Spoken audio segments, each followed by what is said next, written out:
This week, we conquered Tien Quan. We freed it from those socialist automatons, freeing it so that we have access to the mechs necessary to liberate the entire universe.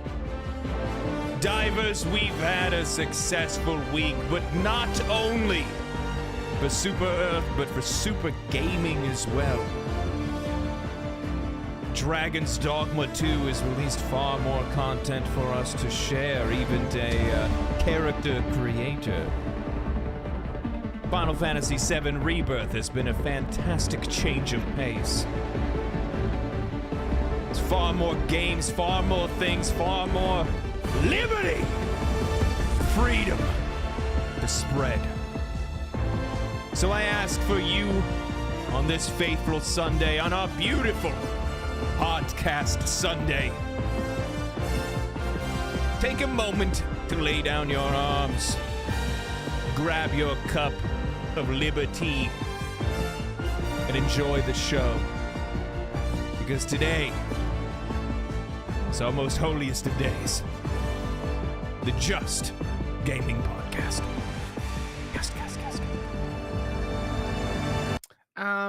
I'm pretty sure the robots aren't fascist, and it's your group that's the fascist of the fascistist. I do not need you to come in here with that kind of energy to start the show. How dare you assume their political agenda? I need you to not come in here with this kind of energy. This is not how I'm trying to start this off. Man, good afternoon, gamers. Welcome to the Just Gaming Podcast with me, your host, Ian, and Mork. Yes, Mork. Yes. Yeah, man. It's been a week, dude. I mean, we've been having a lot of fun playing a lot of different games this week. Not as much as, I haven't get to play as much as you have, but it's been a pretty good week. It's been pretty Not awesome. together though. It's actually been It's been 2 weeks since the last podcast. Right, yeah. We skipped last week because of technical difficulties. Yeah, my internet was being a real shister. Yeah, so, you were having some problems. Yeah.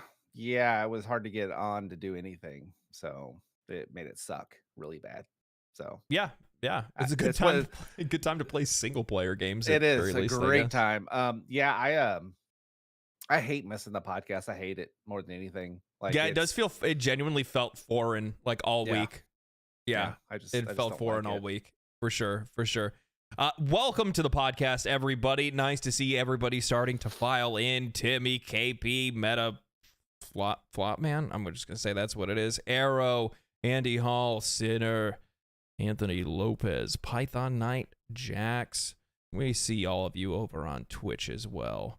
Welcome to the show, everybody. Welcome to the show. We have a lot of different things we're going to be talking about today. Everything that's happened with Helldivers 2 over the last 2 weeks now since we missed a podcast, but also some Dragon's Dogma stuff. We're going to talk about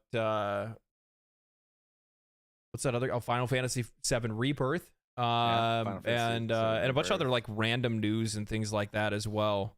I have been playing a lot of Helldivers. I have not played Helldivers since me and you last played Helldivers. I figured as much. It's a multiplayer game. It's hard to not play it with it. I want to play it with friends. I don't want to play it with randoms. And so that's definitely been one of the things that's been kind of a little odd for me, is that like I want to play it with friends because it's nice to have like open comms and stuff like that. Yeah. But the problem is that like, you know, with streaming and stuff, it's still been really cool because I've just left my lobby open so then people in chat can join, and I just like throw my friend code up on screen and then people add me, and then, you know, everybody gets a chance to play. Yeah. So that's been really cool. Also on top of that, it's been really awesome because most of the people that have been joining have been like level 50 Skull Admirals.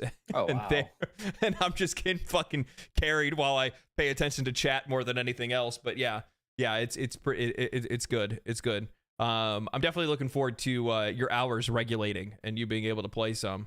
Yeah, I've only got about a week and a half or more of this shenanigans, and then I'm gonna take a couple days off. It should be around that same time of, you know, Dragon's Dogma. So I'll just get to just sit there and bask in it, bathe in the blood. So that one's gonna be that's gonna be a heavy turn, because the thing is that I'm gonna be honest, I'm gonna go really hard on it, and the more and more information that I've seen come out on it, we'll talk a little bit on that later, the more and more high on the game that I get. Thanks for the sub, Mark. I didn't sub. It just says I've been subbed for 25 months, and I keep forgetting to cancel it. Yeah, so. Mark's the OG of OGs, man. What was I gonna say? So yeah, I've been playing that, and I've been playing a little bit of Final Fantasy VII Rebirth. Obviously, I play that on the evenings when I get off a stream and sit on the couch and whatnot. I've said I'm doing what I exactly said I was gonna do. I'm not playing it on stream. I'm just enjoying the game, literally turning my brain off and just doing everything. I've 100%ed almost every zone so far. So that's been, that's also the funny thing is like usually I'm not the kind of person that wants to 100% a lot of stuff. I stay away from doing that kind of shit. I don't really care about that. I'm not a completionist at all. Like, bro, I just want to play the fucking game. Yeah. You know what I mean? Like I just want to play the game. I don't really give a shit about anything else. However, when it comes to that game, they've made things so damn enjoyable and engaging that I'm just jumping around, looking at everything, hopping around all over the place. Oh my God. So having to use the PlayStation to play Final Fantasy, I was like, I finished a session. I was like, you know what? I know I've got PS Plus or whatever, right? Let's see what they have for their free games. And they had this one, and I think it's an older game called Oni Chinaba, something like that. Anyway, you want to talk about a waifu hack and slash game? Holy cow, dude. Like the entire time you're talking to him, it's just zoomed in. Like boing boing. You just zoomed in the whole time. You're just like, oh, okay. Man. Dude, makes you feel like you're playing Dead or Alive. Yeah, no, like for real. And it's it's actually a pretty fun game. I mean, it's not like a 10 out of 10 game, but it's a pretty fun hack and slash game. Sometimes it's fun to just play those games that, like, are not like supposed to be like genuine masterpieces that are just kind of fun or interesting to play. Just filth, just to watch her run around. That used to be me with like DS games. Like I had so many DS games that were just like whatever. Like not like, oh, this is a masterpiece DS game or anything like that. Like they were just kind of like whatever to play kind of games. I used to love having stuff like that to play. That, and I downloaded Final Fantasy IX remaster. Oh wow, whatever. Okay. So I thought after I get Rebirth done, I'll go ahead and play that one since I've never played it. Okay. All right. I can dig that. I can dig that. Yeah. I think I have it. I just don't know, like, remember the last time I actually played it. It's been a long time. I think I tried downloading like one of the, have you guys ever, I don't know, chat can actually say, but have you guys ever tried any like the mobile remasters? Yeah, I have. It's just, I don't know, man. Like, I don't know what it is with me and mobile gaming. I just can't fucking do it. I just don't like gaming on my phone. That's all it boils down to. It's the like, you take that game and put it on the PC, I'd probably play it. Yeah, you know what I mean? Yeah. Like, it's just like, I don't like sitting there playing games on my phone. Yeah, I think one of the things for me specifically is that, like, when I look at stuff like if I look at like mobile style games or games that'd be okay playing like on a handheld, it just makes me wonder, like, why wouldn't I just get a Steam Deck? You know what I mean? Like, why would I play it on a phone? I'd rather play it on a Steam Deck. You know what I mean? I even played on Drake's Steam Deck. I just don't like playing on handhelds. I don't think. I just don't like it. Remember when you were all high on wanting to get a Steam Deck, and then he got one, and I was like, I'm so glad you did this. Yeah, because now you get to play it and see whether or not you like it enough to even get one. Yeah, I was really, really thinking about it. I'm just not an early adopter. I'm not an early adopter, especially on tech. Like really? VR, I have no interest at all in getting a fucking VR headset. I have none. I've tried it. I tried it. I stood up and almost fell over. So I can tell you right now, it's not for me.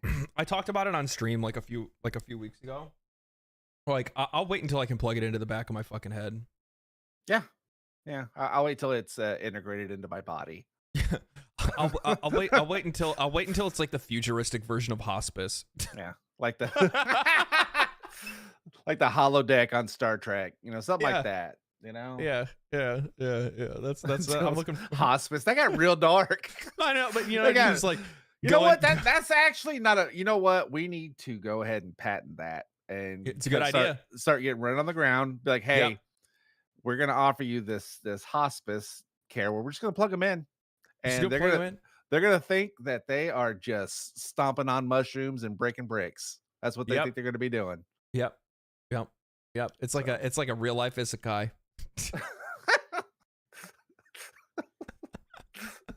Oh shit.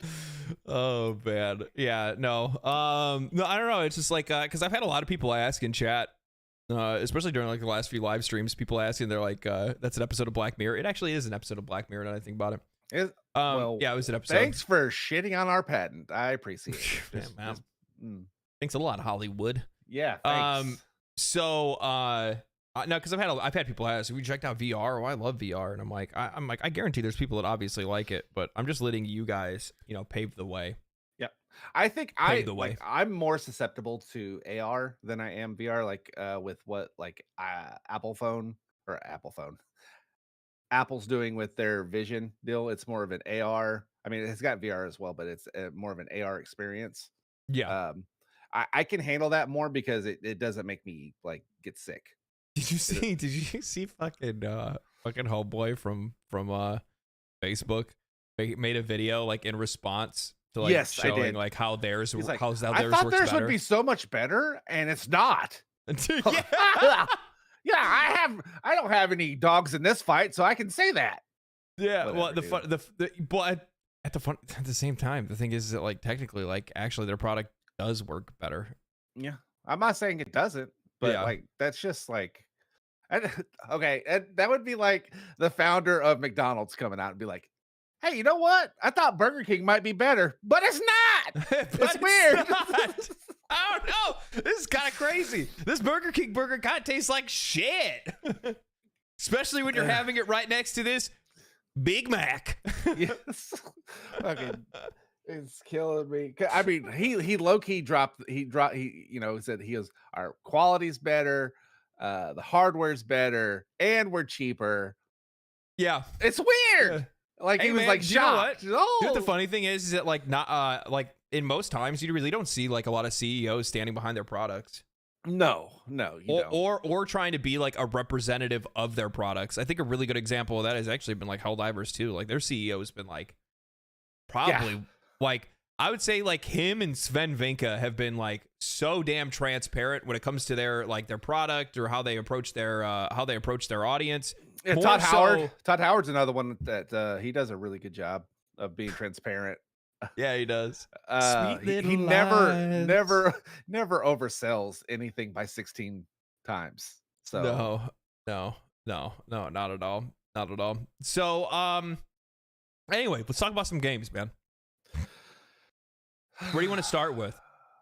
Let's start with Helldivers 2 because I feel like there's been a lot of stuff that's kind of gone on with that.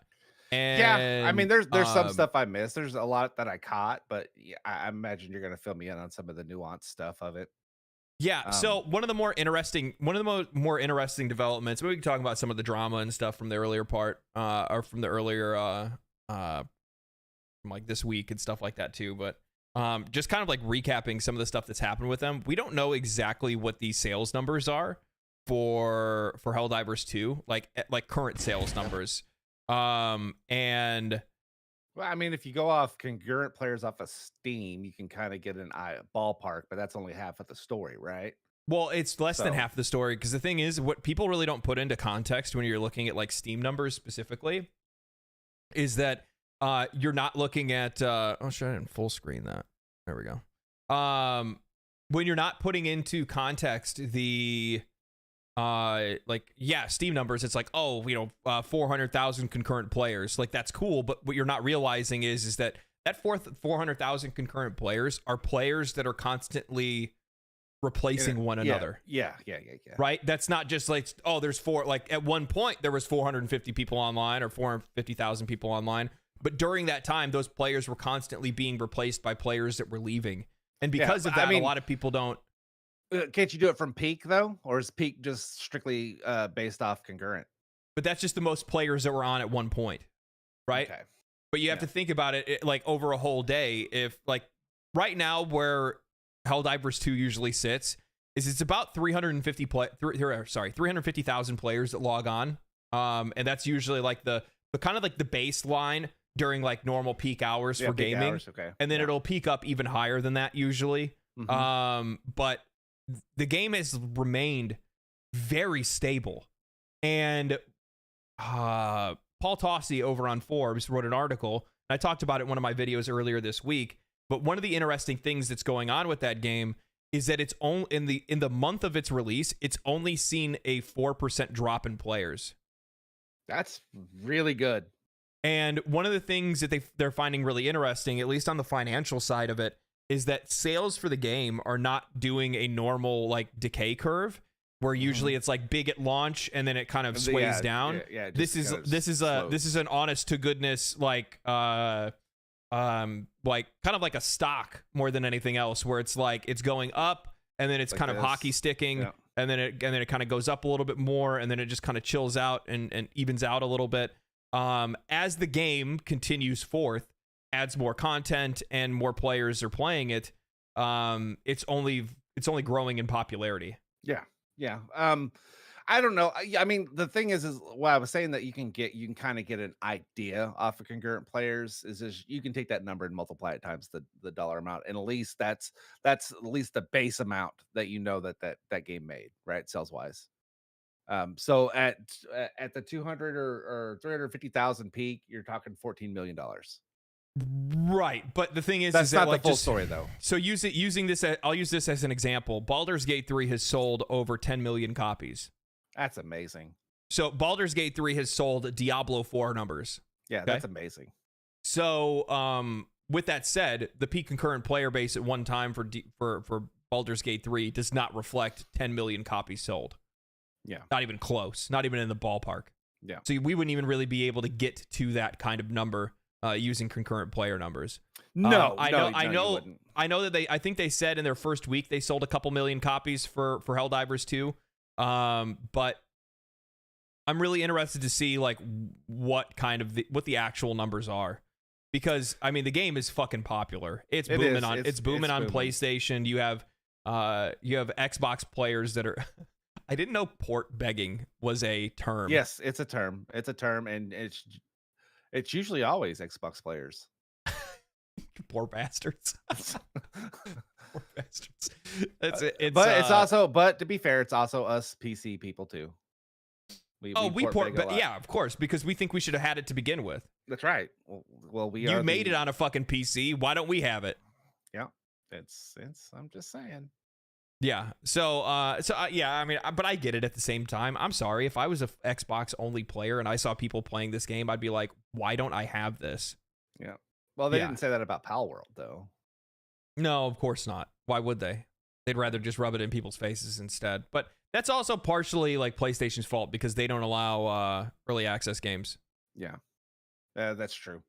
Yeah, I mean, got to give it to PlayStation a little bit. A lot of people forget that it was only like 2 years ago that PlayStation was charging cross-platform. That was only 2 years ago. Yeah, you know what I mean. So, like charging for cross-platform. Yeah, how fucking ass backwards is that kind of shit, dude? I forgot all about that. Were they charging Epic for Fortnite? Yeah. The way that it worked out was whatever they sold. If they sold more microtransactions or on another console, they had to pay the dividend to Sony, which makes no fucking sense at all. Like, no. Sony's the good guys. Yeah.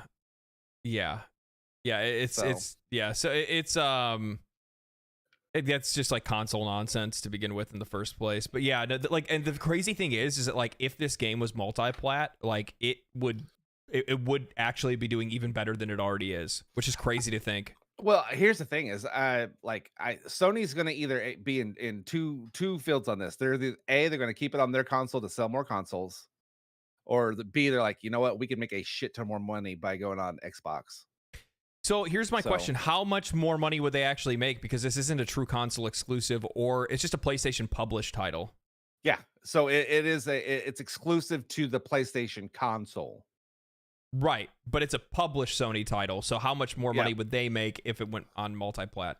They would still make Microsoft would only make the 30% or whatever their cut is, the same as Steam, right? Whatever Steam's cut is. Yeah. They get the rest of it. So they are, I mean, selling more copies is going to generate them more revenue. It's just going to. Okay. I mean, the console market. Well, I mean, it's just my thing is that, like, I'm wondering if they would think that the risk would be worth the reward for not selling consoles instead, because the thing is that, keep this in mind, I mean, how much more money is Sony specifically standing to make when they're not the ones that are reaping all of the profit from that? That's going to Arrowhead, right? You know what I mean? So Arrowhead's getting their share. Sony gets their share because it's a published game, not a Sony made game. Sony does not own Arrowhead Studios. Which did you see any of the fake news for that? Over on fucking Twitter, some doofuses like I'm gonna use photoshopped as very strong language because that shit was done in Paint. Like the most ghetto looking like announcement thing saying "Welcome to the family," and it has like an old logo that you can tell doesn't even have like the colors are discolored around the side of it. PlayStation 2 logo. Yeah. My argument to you is, but at what cost? At what cost does it cost Sony to publish it somewhere else? Zero. It costs them money to produce hardware, and they take a loss on it anyway. Do you understand what I'm saying? They have to port it. Well, they do have to port it, but that port's going to be pretty close if it's already on PC. It's going to be all the two consoles. Their architecture is pretty flipping similar. It's not like it's that far off. Oh, you don't understand. A PlayStation and Xbox are very different.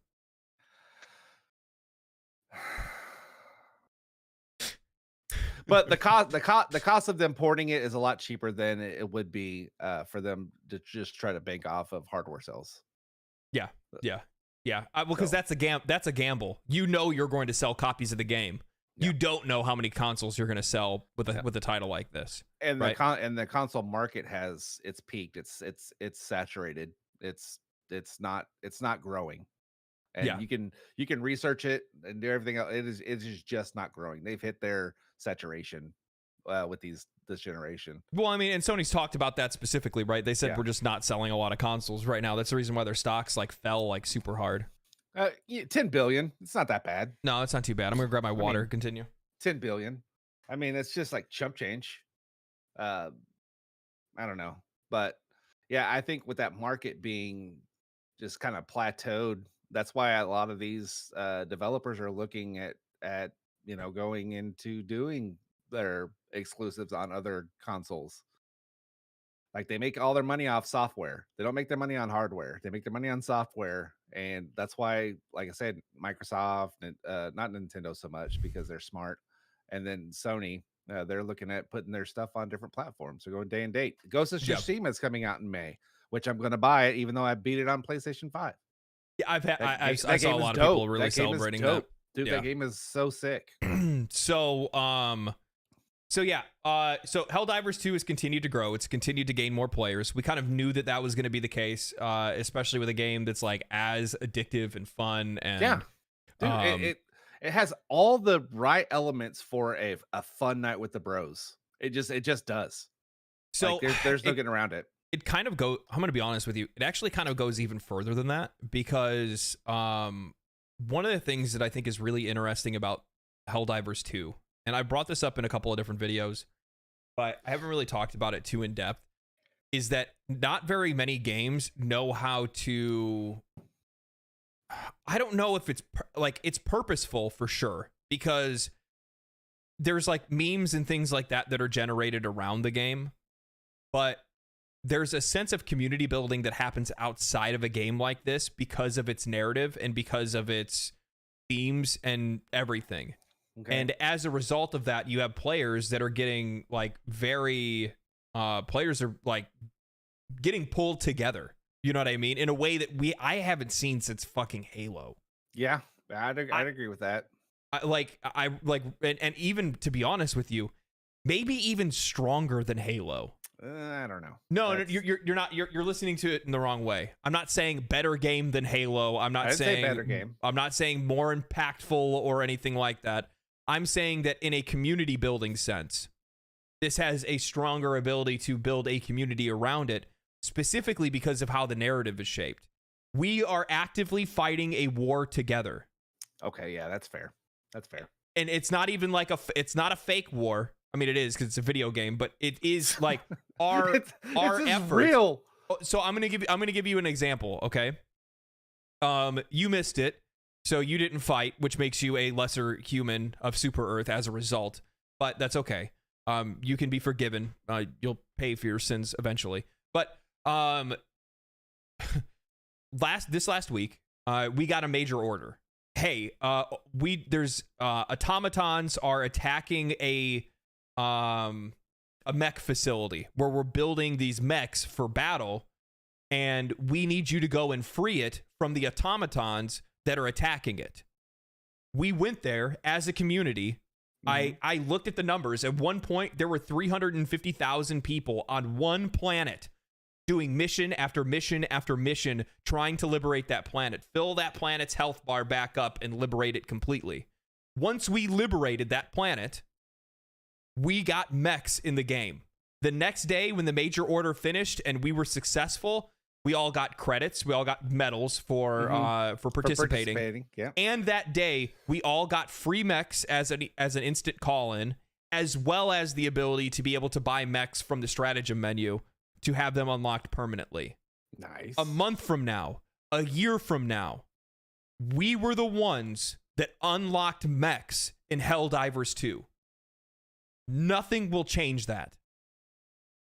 I am myself and many other players that were there those days fighting on Tien Quan are the ones that unlocked mechs for players a year from now. And that it will always be a part of the in-game lore, and that our effort is always a part of that. And there has never been a game to my memory that has that kind of value of an experience where we're actively participating in the narrative in such a way. And here's the thing. Go ahead. Let me finish one more part. If we failed, we wouldn't have got the mechs.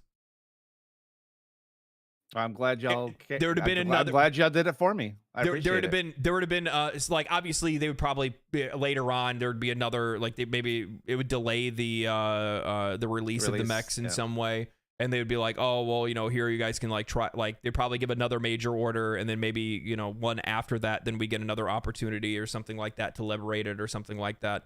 But they also very well could have made it where the fucking, who knows what they could have fucking done. They could have made it where the automatons stole the technology and adapted it with their own, and then all of a sudden there was like a new type of automaton that came out into the game as a result of us losing Tien Quan. You know what I mean? Yeah. Like that kind of stuff is really, really compelling.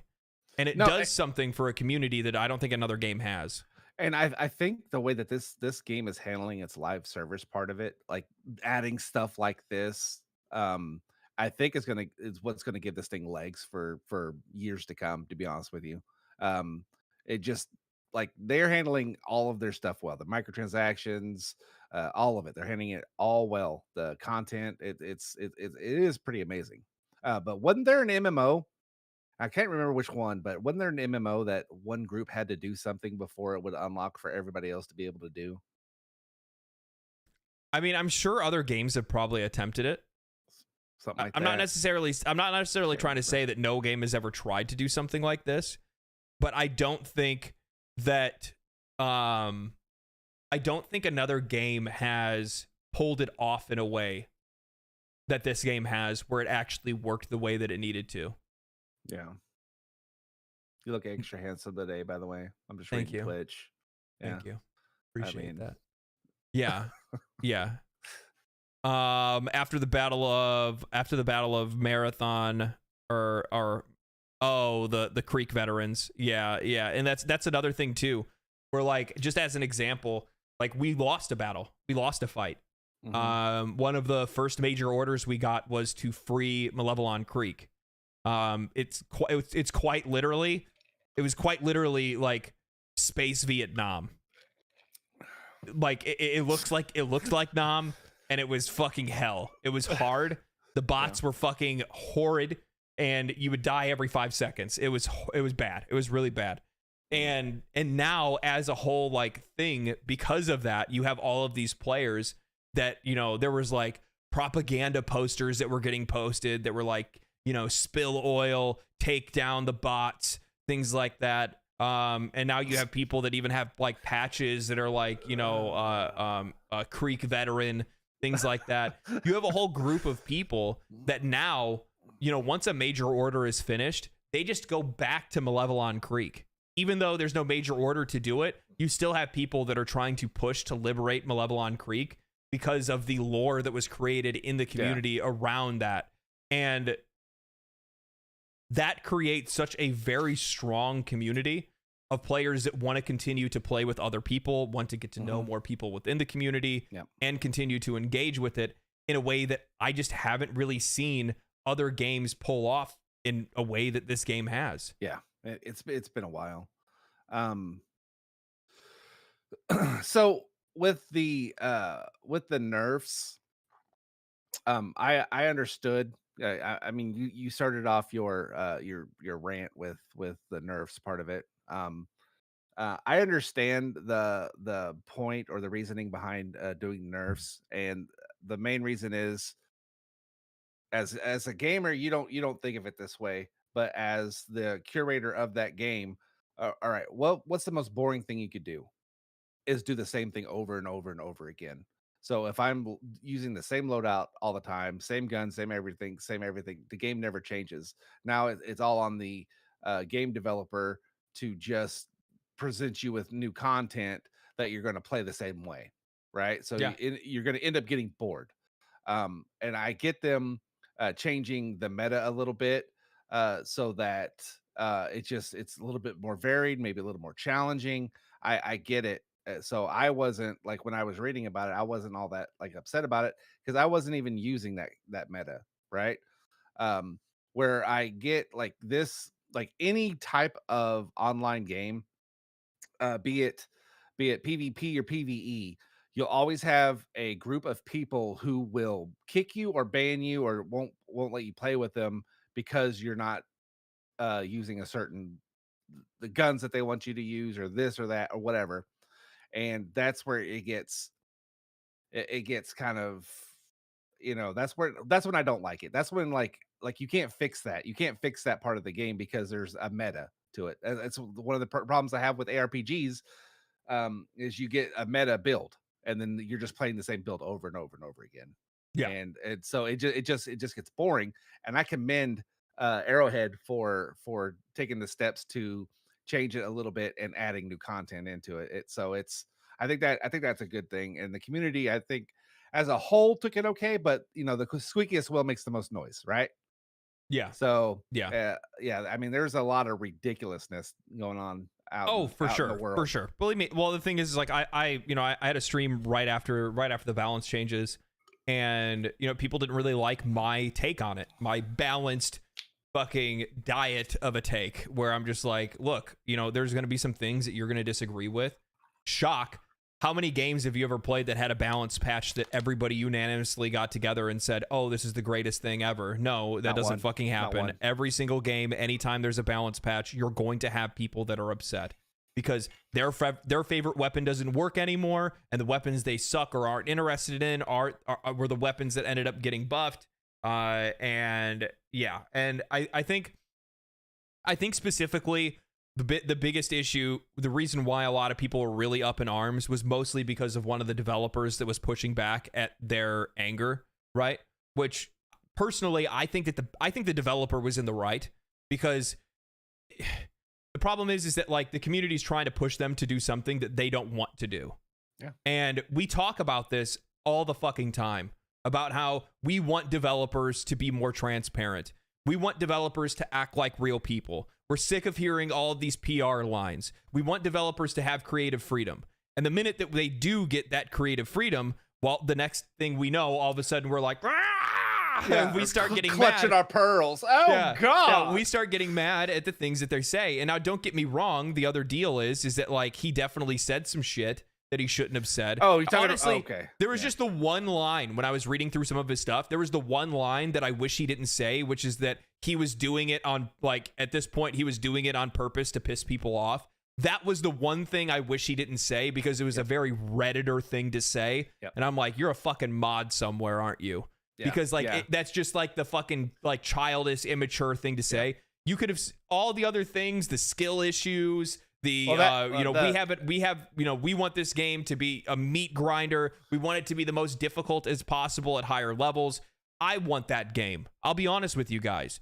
If you disagree with me, that's cool, but that's the game that I definitely want to play. And after the changes that they made, the crazy thing is that it was disruptive enough that I noticed almost an immediate change in gameplay, where once I started playing on 8 and 9 difficulty again, holy shit. Like, you need to stick together. You cannot run off rogue on your own and take down a Bile Titan solo. Like, you have to work with your friends. And then I noticed very quickly that, yes, while chargers and things like that spawn out of control, and that's something that they're looking into, even still, if I'm with other people and we're focus firing on some of these enemies, they go down fucking quick. And then, funny enough, in that video I made, where I said likely what they're doing are trying to bring things in line because chances are mechs are going to shake up that balance quite a bit. Well, mechs drop the next day after that video, and I can two-shot a Bile Titan in the face. Like... Yeah, I mean, I think my favorite quote that he said was, "Your crying amuses me." Yeah, that stuff. No, that was good, but that's a private conversation, and not like a posted on Reddit. You know what I mean? But in the same sense, I like devs get a lot of shit from some really unhinged, I would say people whose mental health probably isn't the greatest. They get death threats. They get, they get all kinds of stuff because of a video game.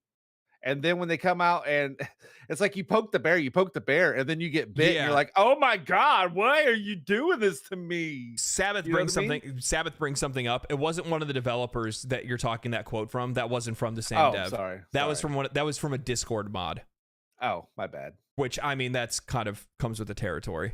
Which I think actually specifically that Discord mod lost their job. So they got rid of the Discord mod that was acting like a fool.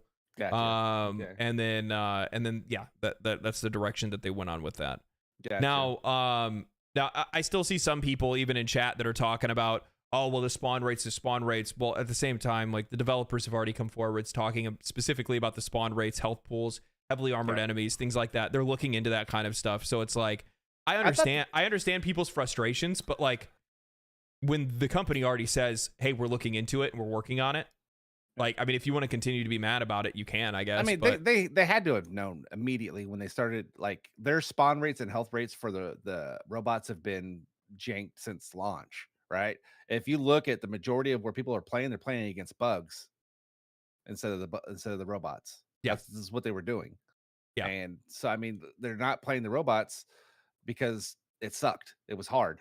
It was like unplayable. So.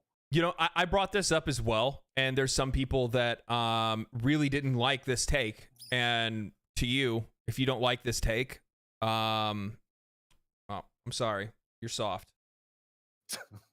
But really what it comes down to is that this game on Helldive difficulty should be next to impossible. Yeah. If you are upset because you can't complete Helldive difficulty, and and you think it's because the game is poorly balanced, well, that might be true to a point.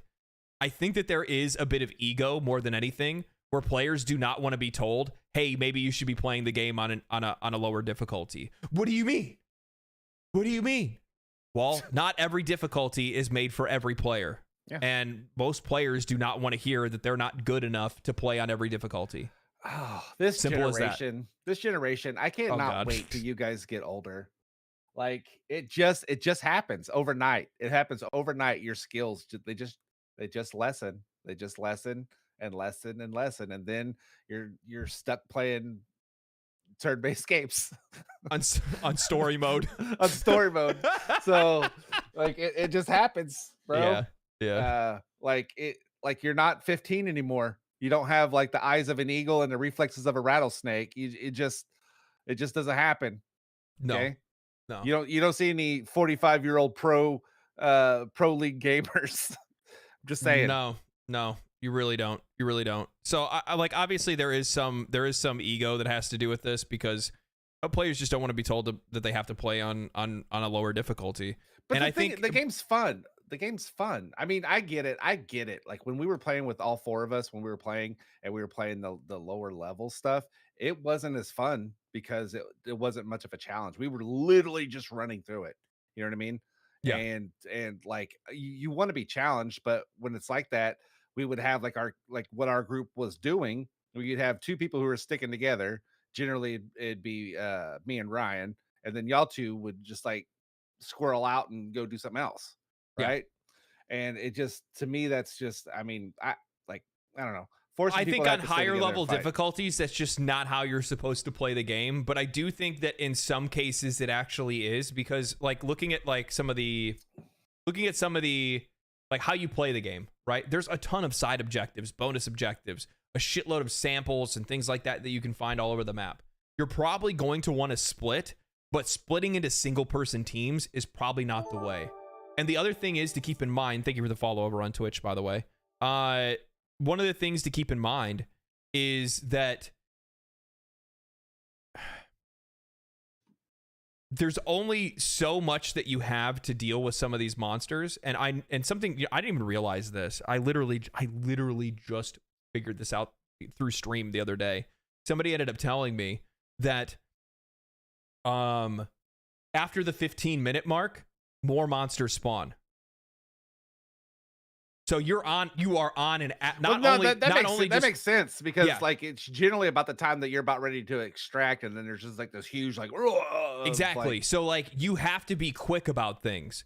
So yeah, you can split for part of the time, because I think you get about 35 to 45 minutes depending on the mission that you're taking on, to be able to clear the map, look for all the things that you're trying to find, all that kind of stuff. But once you get past that 15-minute mark, things get fucking crazy. And right now, because I think there's something that's going on with the spawning, like spawn rates are even higher, and also monster like for bugs, I know this for a fact, it's the same for bots, but like aggressiveness is also kicked up quite a lot, and as such players are feeling overwhelmed. But the other night, I mean, I was doing eights on stream with a bunch of people, none of us using microphones, just pinging. We all had like a variety of different things that we were bringing. Not a lot of people were using the same stuff. And the one night we were playing, where we had like one guy that was using like the EMS mortar, which shoots down this like static cloud that basically stuns the enemies in a group, and they move slow. They don't move at all sometimes. Another person brought carpet bombs, things like that. Like everybody had like a few different types of stratagems. The next thing I knew, we were doing eights like it was a job. Like we just rolled in, did what we needed to do, and then just rolled out. And I think that's exactly what the developers are trying to push the game back into, because the problem is that they realize it too. The game didn't launch the way that they wanted it to launch. Fucking surprise. It happens with every game that gets released. Even more so on a game that's far more popular than they imagined it would be, because this would have been a lot easier for them to fix and change things if they had a game that had a similar base or similar player base to Helldivers 1, but Helldivers 1 only got up to like 7,000 concurrent players at once. This one got up to 450,000 within its first week. So that's a whole lot of different play styles, ideas, a whole lot of different things that are going on. And when you notice that you have players, like, I mean, I was watching a video from Aculite. He soloed, just a video of him soloing Helldive. Soloing the hardest difficulty. And honestly, not even making it look like it was all that difficult. When you see stuff like that as a developer, you're like, this game is not working as intended. This is supposed to be a co-op shooter, not a solo meta farm or anything like that. This is about making sure that players are playing together. It has a sense of community. We're driving a universe-wide, war, and people running off by themselves is not exactly what we were looking for. They have a vision for the game that they want to make. Some players have a vision for the game that they were playing. That's where the disconnect is. Yeah. And it's hard to overcome something like that. But to be honest, with some of the changes they made already, it feels like that, dude. It feels like that. Yeah, it's man. I just hope they just keep up the good work. I think they're doing a good job. I think they're doing a great job, to be honest with you. I'm getting real Trumpy here. Great job. Great job. I mean, I heard good things. Good job. Yeah, so it's like I just hope they just keep it up. To be honest with you, I think it's a win. I think it's a win for the smaller studio titles. You know what I mean? Like Pal World was a good win. This is a good win. Last Epoch is kind of a win. So I'm just hoping. But be careful, man. I got a bunch of shitty comments from people that are like, "This is not an indie company. This is not an independent studio. This is a PlayStation title." Yeah, it is an independent studio. The studio is owned by itself, meaning it's independent. Yeah, and Shrouded was really good too. Yeah, that'd be like saying FromSoft, because they have all these shareholders and whatnot, that they're not independently owned. Yeah. Yeah, they are. So here's the thing. I think we can say that Arrowhead Studios is an independent company. Helldivers 2 is not an indie game. No, it's not an indie game because it is a game that was published, right? Like we can, we can say that, and that's okay, and we can still celebrate that an independent studio came out with a game that is really fucking good. And let's be honest, guys. Let's be honest. Independent studios are the only ones that really give a shit about our needs. They're the only ones that are trying to make fun games that we're going to enjoy, that aren't trying to rip us off, that aren't trying to squeeze us for every fucking red cent that we have. It shows in the monetization for Helldivers 2. Yeah. It does. Play the game, unlock stuff. Sure, you can pay some money if you want to, but you don't have to. The money doesn't, like, the stuff that you can get with the money isn't the stuff that you want anyway. It's the stuff in the battle pass. Yeah. I like, just speaking on what you mean, like companies that care about what you're wanting. Warner Brothers came out and said that they are going to basically just be doing live service games with their IPs. I saw that. Like, how fucking dumb are you? And so the Hogwarts Legacy community is fucking pissed because they don't think they're going to be because they said they're not going to be doing any more single player games. Everything's going to be multiplayer live service. So which that community is rallying back to try to whatever with Warner Brothers, but that would be the biggest oof I think you could ever have if you think about it. Like, they had such success. The game sold the most copies of any game in that in that year, and they're like, no, we're just gonna walk away from that kind of stuff because that's what the players want. It's what the company wants. The company wants microtransactions. Is what they want. Yeah, that's exactly what they want. And here's the thing: like, we've already learned that we already learned for a fact that if you make a game that players want to play, and if you make a game that's monetized fairly and that is priced fairly, it's going to work. Thanks for the gifted, Saint. Oh, Half Dead Saint with the 5 gifted memberships. Thank you, brother. And also thank you for your 6 months of service. Yeah. Jesus. What a monster. What a beast. What a beast. What a half saint. What a half dead saint. Make sure, if you guys got gifted a sub, make sure you thank Half Dead Saint for the gifties. Appreciate it. Thank you so much. I just realized now I can put a view counter, like how many people are watching, and I'm putting that in the corner of the video now because I always get some questions where people are like, where are all these, like the Twitch people will be like, where are all these chats coming from? And then you'll have the YouTube people that are like, where are those chats coming from? Well, now you guys can see. Heck, now divers. You guys can see. Heck yeah. There you guys can see. Also, thank you for the sub, Gothborn, over on Twitch. Appreciate that. 2-month streak. 2 months in a row. I mean, I'm at 25, but whatever. I mean, Mark's been around since I decided to do this in the first place. So, you guys are never going to be able to catch Mark. Sorry. I am the gatekeeper. He's the ultimate gatekeeper. I remember when he was nothing. Yeah. So, the thing is that I think that I brought this up before when I was talking about, like, why do I think Helldivers 2 has popped off the way that it has? And I really do think it actually has a lot to do with the game, with obviously the game's themes, the narrative and stuff like that. Mm-hmm. The whole idea of us fighting a galaxy-wide war together definitely has something to do with that. It's fun. It's funny too, right? Yeah. Tapping into the nostalgia of playing games or watching like Starship Troopers and stuff. But I really do think it has a lot to do with the game's value proposition. Yeah. It's an easily $70 game in today's market for $40, and you can earn everything in the game. You know what I mean? Like, the thing is that, like, I bought the collector's edition, which gave me like some of those super credits. Yeah. I have bought, I don't even know how many, like, I used the credits that I got to unlock the next battle pass tier. And then I've bought a bunch of different I bought a ton of different cosmetics as well. I bought cosmetics using but the stuff that I've used to buy cosmetics are the stuff that I earned by just playing the game for like 60 hours, 70 hours, however long I have in it now. Yeah. You know what I mean? Like their model is it is that model. Well, it's actually it's a little less, but it's that Fortnite model where you play to unlock your battle pass. And it's the model that Warzone didn't go with. But it's it's like I said, it's cheap. Even the skins though are cheap. They're not like $30 or whatever, like $2-3. You know what I mean?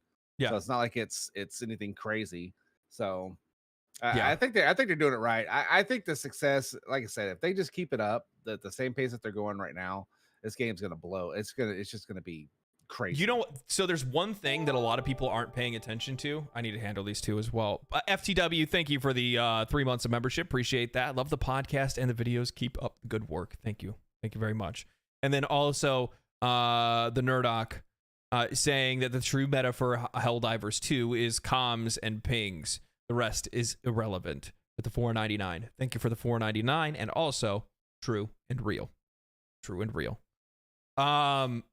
So one of the things that people aren't really talking about when it comes to this game is realizing that the content of the game is not tied to the battle pass or to the war bonds. Yeah. So as an example, we got mechs. Mechs are like, usually when it comes to a lot of live service games, everything is tied. Part, yeah. No, it's not even the paid part. No, it's not even the paid part. Yeah. When it comes to live service games, all of the content is tied to the season, right? All the content is tied to the season. In Warzone, all of the new things that happen on the map, or if there's any changes or anything like that, all comes with the new season. It doesn't, which is tied to the battle pass, right? Yeah. So all that stuff is tied together, which means that you already know that you're going to run out of content, right? And then you just wait for the next season, and then you come back to the game when they drop all of that stuff onto the game, right? So that's when people keep switching back and forth. Well, the thing is that in Helldivers 2, that's not what it's like. In Helldivers 2, instead, what it is it's just, oh, hey, random shit happens randomly. The mechs dropping had nothing to do whatsoever with the season, with like the new war bond.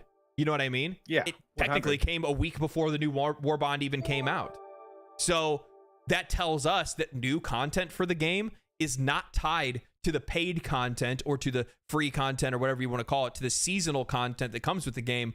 No, new content comes randomly.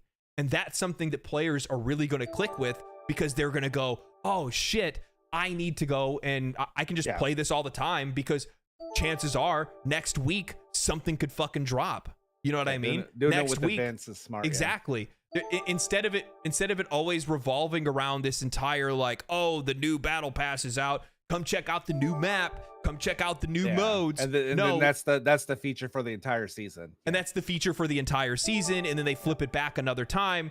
And then and then they do that whole thing. They just keep going back and forth, back and forth, back and forth. And instead of doing something like that, what ends up happening is that we don't know when things are coming. So we're just hanging out, waiting, and all of a sudden, bam, something happens, and then we get a bunch of really cool shit. Yeah. You got another super chat from JC Allen. Loving the Helldivers coverage and channel overall. Would be happy to join up sometime when you play. Cheers. When I stream, I let the community join the streams. So there's always open seats. So hop into one of the streams while I'm playing, and I throw my friend code up on screen, and anybody's welcome to join in. Also, can't avoid talking about the hype train over on Twitch. Thank you, Half Dead Saint, with another 5 gifted subs, as well as Pikachu Be Like Jax with another 5 gifted as well. Thank you guys very much. You guys are psychos. I really appreciate it. Thank you for all the support. And also now with another super chat over on... But not 25 months worth. Sorry, Jackie. Yes, not 25 months. And also with the super chat over on Twitch from Sublime9 with $5 saying the way that they handled the mech launch makes me super excited for future events. For equipment. Keeps me engaged. Yeah. 100. I mean, there is no qualms about that. They're just doing a good job. That's just hands down. They're doing a good job.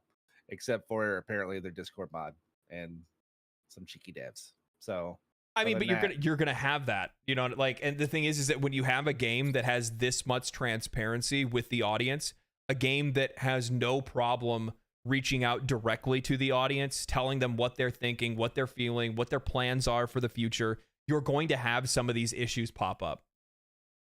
Yeah. As simple as that. You're going to. Humans are human. Yeah, we're getting what we asked for, and to be honest with you, I'm all fucking here for it. This is exactly what I wanted. And the thing is that we're gonna have those moments where the devs are gonna be fucking, guess what? Human.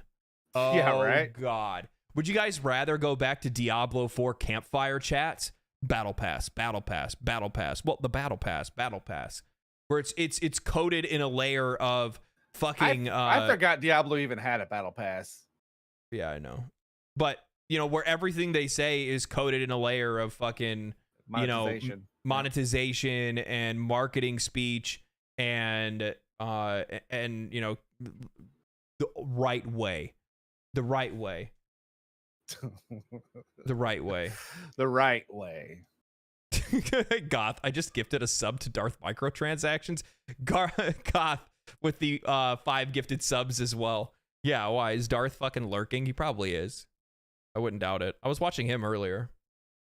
But yeah, so Darth was trying to pull me onto his stream earlier because I hopped in while he was watching that Dune trailer. And I was talking to him about it and trolling him while I was having my coffee this morning. It's just really funny, but yeah. I don't know why you hate Dune so much.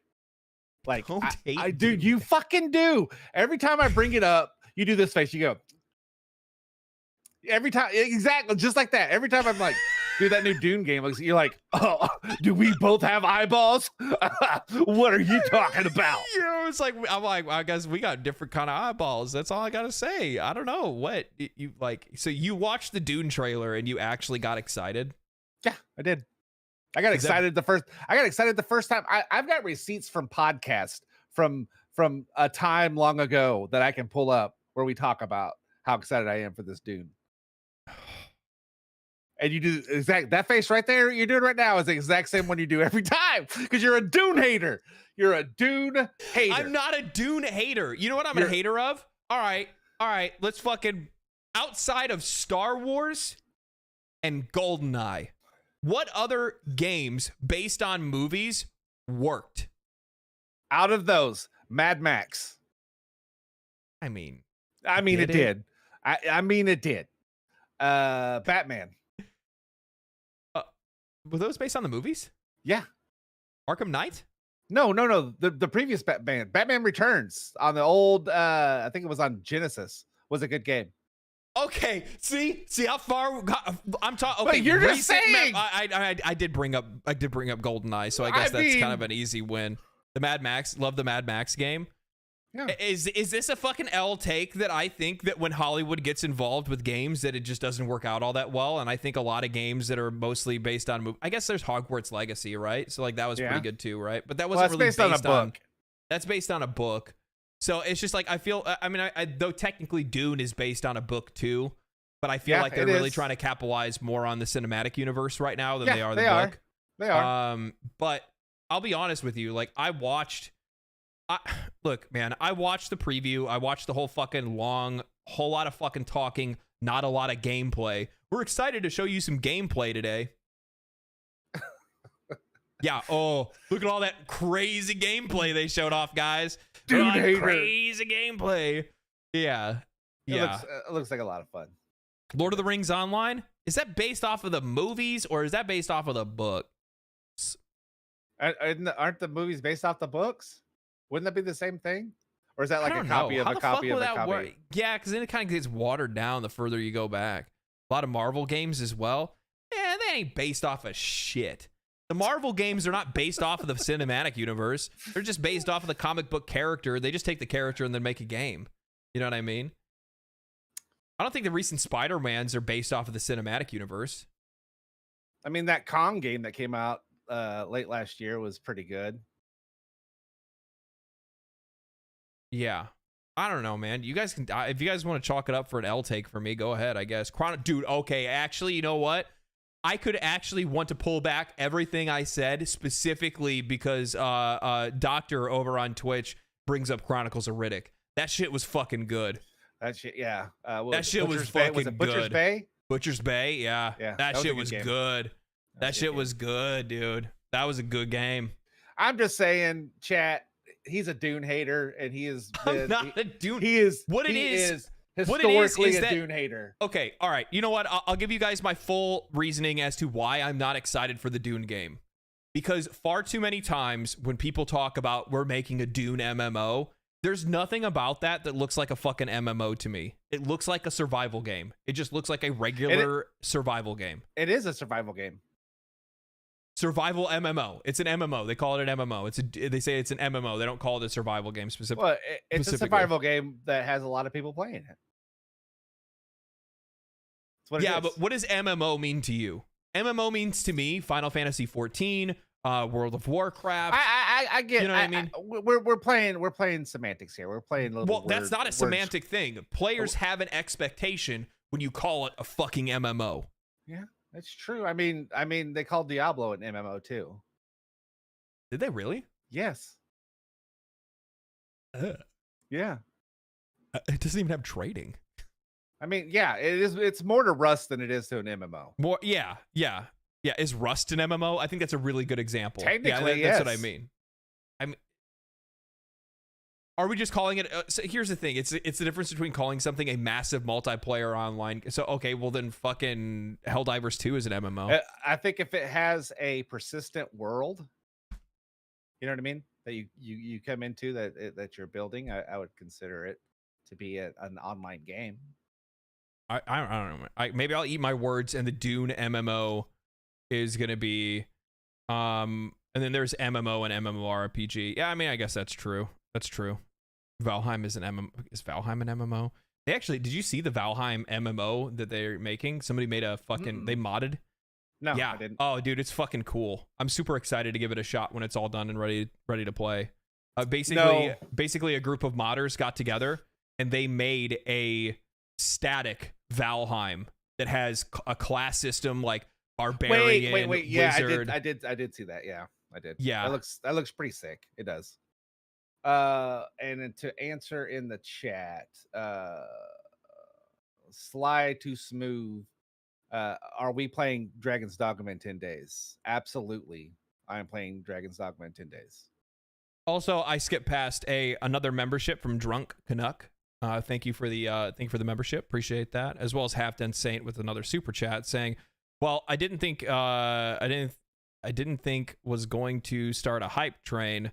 You guys are awesome." And Diablo 4, nope. Season 1 after that uninstalled it. Yeah, I was watching Darth Microtransactions today, and he was talking about Diablo 4, and he's like whether or not the itemization changes will interest player. He's like, he polled his chat. Is it enough for you guys to want to go back to? Will it be enough for you to be interested in going back and trying it out after the itemization changes? And I think I saw like his poll for his chat, which is, by the way, a mostly ARPG chat, right? Yeah, it was like 60% like no. Wow. I was like, damn. I'm like, I mean, to be honest, like that was kind of my headcanon, was that it's not enough for players to be interested to go back playing it. Because realistically, like, how exciting is that? Guys, we changed the itemization, and then players are going to go, ah! Like, that's exciting. That's what I want to go play right now. Yeah, like, we're going to have to do the same stuff to get the new items? Yeah, okay. I've always said from the beginning, there's just something missing in Diablo 4. I don't know what it is. I'm gonna be honest. Like, it's really hard. Like, I feel like it's a variety of things, but in comparison to some of the games that we've played over the last year now, since basically not a year now, but since Diablo 4, I guess it would be because the beta came out around this time, right? Yeah, a couple months. Yeah. No, beta came out in March last year. No, it came Diablo out in May. 4 came out in May. Did it? Yeah. I thought there was a first beta and then a second beta. It came out in May. Oh, okay. Well, either way, I don't give a fuck. I know. It's okay. With all the games that we've played over, I mean, basically since the release of Diablo 4, there's just more soul in a lot of other games, and the game is just missing soul. Like, you can tell like Diablo 4 just kind of feels like a game they made because they felt like they had to make it. And then even going further than that, whatever there was in the original magic of Diablo is just lost. I don't know what it is. I just don't know what it is. I feel like they pulled punches with the story. Obviously, the itemization sucked, so it just made the game less interesting to play to begin with. They watered down a lot of things to try to make it more acceptable for a wider audience. And then on top of that, I'll be honest with you guys, I think the class design in Diablo 4 is just fucking garbage. I think it's boring. I think the class skills are boring. Yeah. Class skills are boring. The skill tree is abysmally boring. Like, you had, to me, Diablo 3 gave me more options than their skill tree did in 4. It just having like the runes of being able to change, like you had each ability, right? And then you could change each ability to something else using a rune or whatever. And in this game, it literally is just, I don't know, like the skilling in the game really, really irritated me to where like it just wasn't fun. It was built specifically to be a one button masher. I don't understand how I got fucking pushback from people that were telling me that Diablo 4 like nightmare dungeons are not the same thing as fucking nightmare rifts. They're the same thing, or whatever they're called, rifts. It's the same thing. It's the same thing. You go in to power up a gem. In Diablo 4, you go in to a dungeon, you run that fucking dungeon, and you come out with a fucking you come out with what? You go in, the only difference is that instead of powering up a gem, you're powering up your Paragon board. But it still effectively is the same kind of thing. You know what I mean? Yeah. And instead of having the NPC, it's the same thing. Instead of having the floating NPC that's there to power up your gem and get a random gem, instead you're just doing that with a fucking pedestal that pops up out of fucking nowhere. I don't know, man. I don't know. D2 was fucking the absolute shit. Maybe I think what it is that maybe we all just fell in love with Diablo 2. It was just one game and it was a flash in the pan, and then after that was it. It's possible. And then D2 went and it inspired all these other games. Yeah. And D2 was so good that it carried the franchise longer than it should have. Yeah, because Diablo 3 really, like, I mean, we had fun playing Diablo 3, but it wasn't like but Diablo 3 was definitely not a fucking masterpiece. No. And it had more than its fair share of issues. And then Diablo 4 just kind of continues with it. But yeah, I mean, I think Diablo 2 is the fucking, like, it was just so fucking goated that it was hard to get, go anywhere else with it. Drunk Canuck. Dune being made by Funcom as a live service game. What games have they made that are even still relevant today? Can you name any? Sure. Can you name any other title other than Helldivers that Arrowhead's made? Nope. Look here, cool. Look here, Dune sucker. A Dune sucker. I'm a Dune sucker. You are a Dune sucker. I'm just messing with you, Canuck. No, that's valid. That's valid. Like any game that comes out and it's whatever studio, whoever makes it, whatever, it's always a gamble. You know what I mean?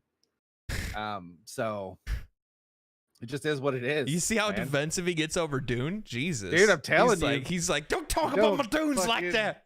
Don't talk about Dune and Paul Mohadib. You know what? You know what it is. You guys, you have to realize what it is that Mark has been very attached to his Dune popcorn bucket. I was so disappointed when I got to the counter and they didn't have any. I was like, no, how am I going to get through this movie? But yeah. So yeah, I don't know. Fucking D4 bad. D4 bad. Yeah, D4 is bad. D4 bad. I don't see myself. Now that Last Epoch's out and they're doing their thing, and then with PoE 2 coming out, I just don't see myself going back to Diablo for a while. Like, yeah, I mean, maybe I'll give it a shot later. If ever. Maybe I'll give it a shot when I don't have anything else to fucking do and I want to farm content off it for some reason. I have no idea. I think by then, I don't think there's going to be any people wanting to see any content off of it, to be honest with you. It's not going to be. You know what's actually really funny is that Darth brought this up. He was talking about how he's like, nothing meta wise, like build guides, things like that. Yeah. None of that kind of stuff generates any fucking views on Diablo 4. But do you know what does generate a lot of views? Anything, hate. No, not hate. It's just drama in general. And the thing is that like I think that's just naturally like how Blizzard or just how gamers are kind of trained, because we desperately want Blizzard to be good again, because they have some really sick IPs and they've made some really good games in the past. And we would love for them to be as good as they used to be. However, we also love to watch their downfall. Yeah. I told Darth that Blizzard is the gamers' Kardashians. We just like to watch the drama more than anything else.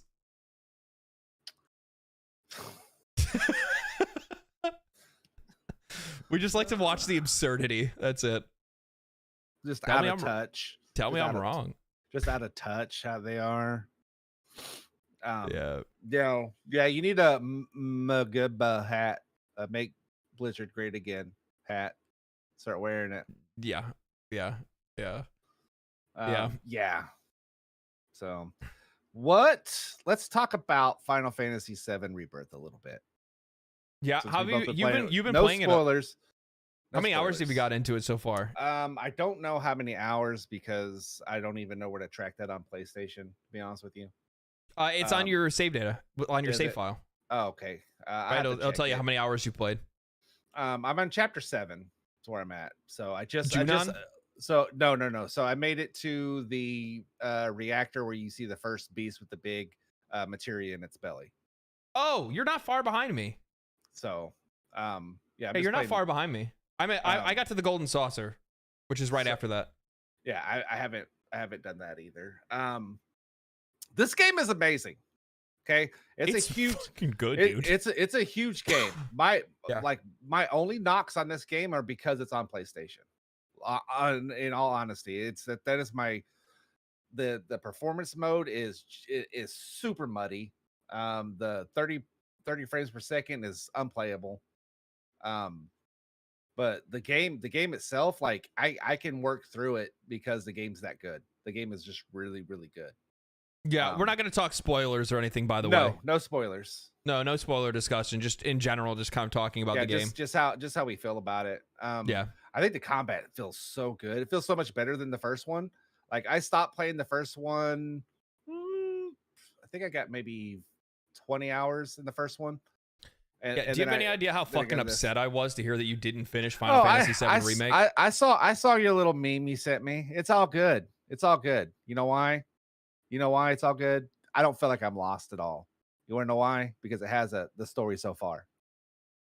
That's why. I'm just saying. Okay, yeah. I read the Cliff Notes. Okay. All right.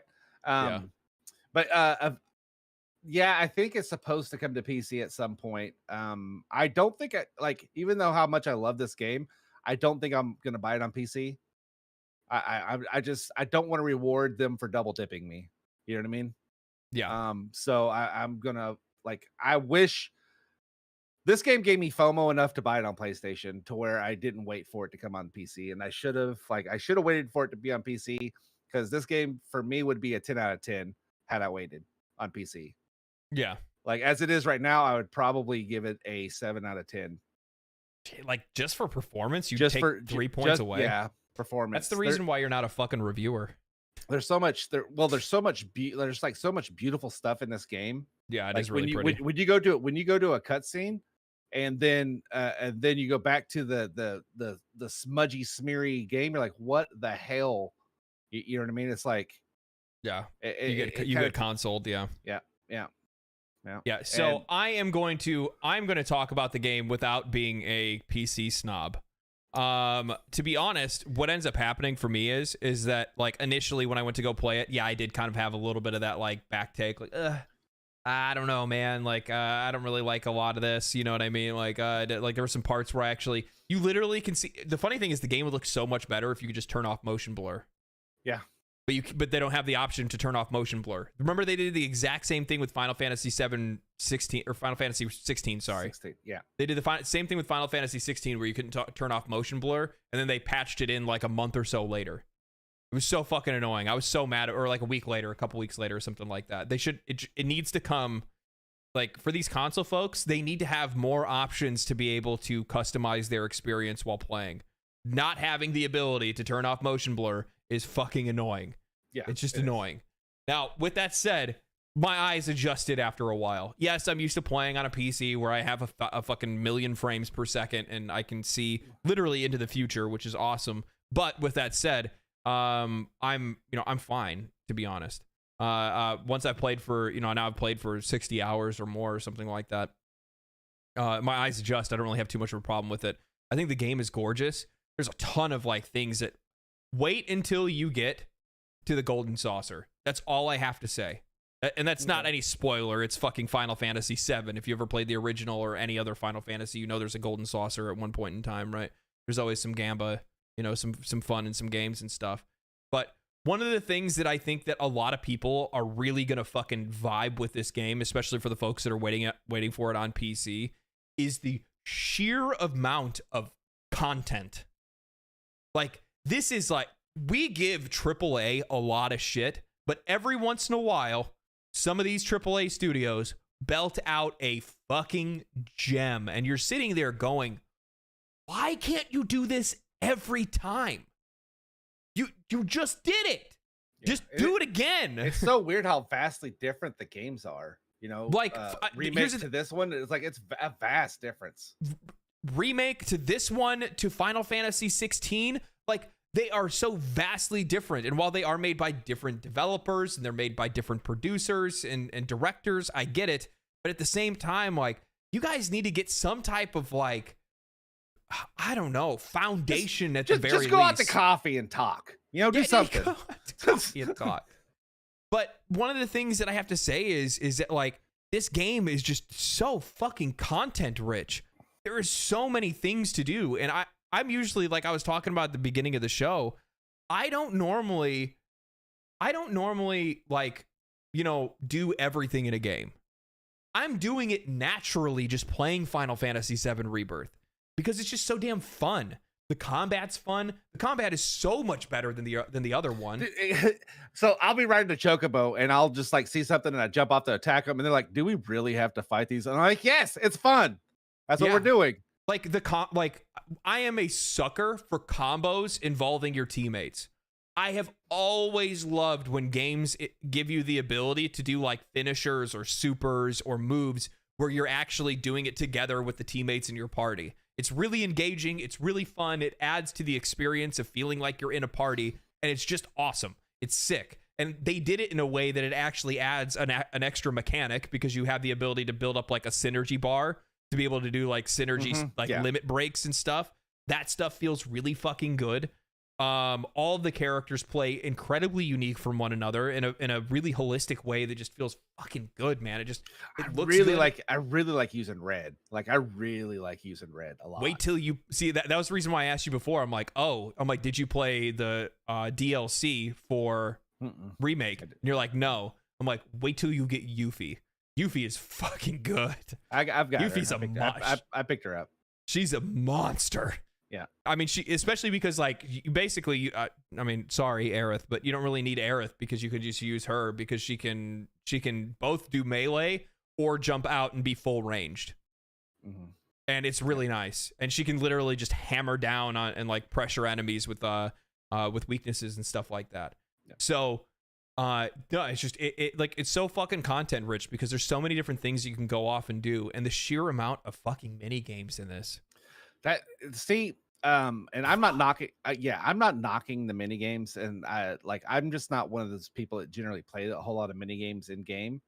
I think it wasn't really a complaint of mine, but like there's a couple instances I've ran into so far where I'm forced to play mini games to go further into the game, into the story, and that takes me out of it a little bit, and I didn't like it. For me personally, I just didn't. I mean, I know some people will. I just didn't like it. For me, like I fucking love Queen's Blood. If they made a Queen's Blood game, I would fucking play it. Yeah, I for sure would play it. Like if they made like their own version of Hearthstone, like Queen's Blood, like that shit would sell. It would do really well. They'd make a ton of money, and I have no idea why they haven't done it. But with that people said the same thing about that Witcher game too, the Witcher 1 card game. I think it still does decently, doesn't it? Yeah, I think so. People like playing Gwent. Yeah. So I like that. I like the way it plays. I like the way it feels. I like the card game, like the mini games. Well, I mean, you're not going to be very happy then when you get to the when you get to the Golden Saucer. It's all mini games. There's like tons of them that you can play. But the thing is, like, I love that kind of stuff because like the completionist side of me that likes to get the best and biggest, baddest weapons and shit, especially skill points and shit. I definitely want to go and do that kind of stuff. Oh, I know what you're talking about. You're talking about the never mind. I'm not gonna say anything about it. I know what you're talking about. What area forces you to do it? But yeah. It was just irritating. The Queen's Blood thing I didn't mind because it was kind of part of the story. You know what I mean? But yeah, once you get to Costa del Sol, that's when I was like, come on, dude, it's a bit much. Yeah. So the one thing that I will say is that if you are somebody that plays Final Fantasy VII Rebirth or are waiting for it on PC, if you're not a big fan of mini games, one of the things that you can do is just drop the game into easy and then go play the mini game, and it's like brain dead. So you just bam, done. Get the maximum rewards and move on. Simple as that. I don't think that I've done it. The only time, oh no, I did do it.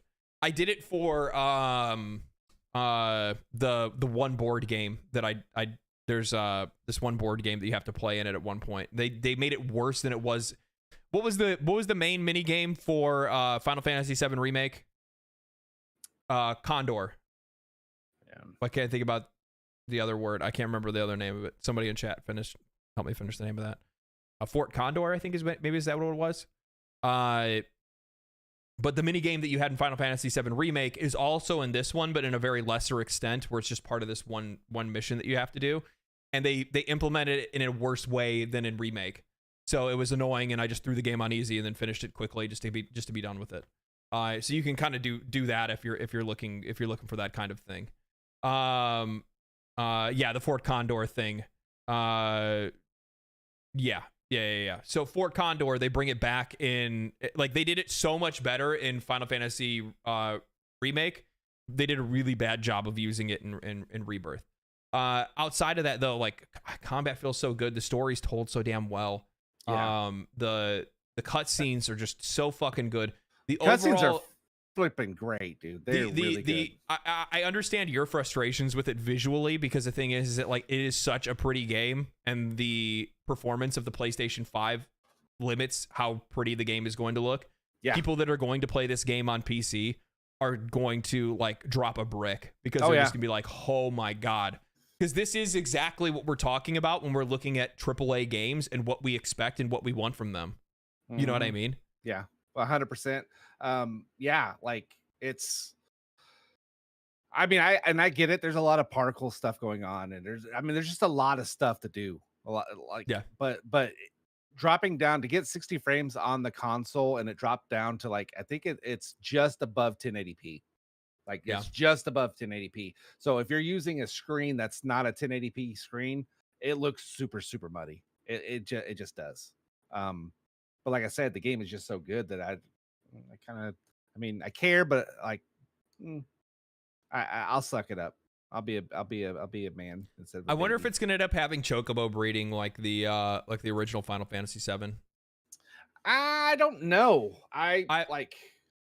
Because it has it's Final Fantasy 7, so it's going to have the same shit. It's gonna have chocobo racing, all that shit, just because it's Final Fantasy 7, right? So and obviously we saw all that stuff in the trailers and whatnot, so that's not like a spoiler kind of thing or anything like that. But yeah, important question.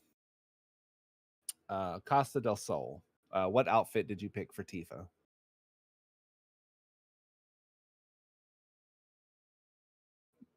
You already know. I mean, I bought both of them because you can. I did too. I bought them both. I did all the mini games, and the nice thing is that you can technically like switch outfits later, like at any time you want to. But the game will make you switch back in certain areas because of cutscenes and stuff, and the cutscenes like force you to use like the main costumes, not the other ones. But yeah, definitely definitely the tits out one for sure. Yeah, for sure. Yeah, dude. Yeah, that was definitely the way to go. She's a baddie.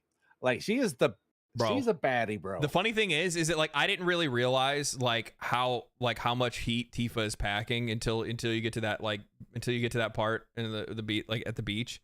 And I'm like, man, Tifa's got some fucking heavies. Holy shit.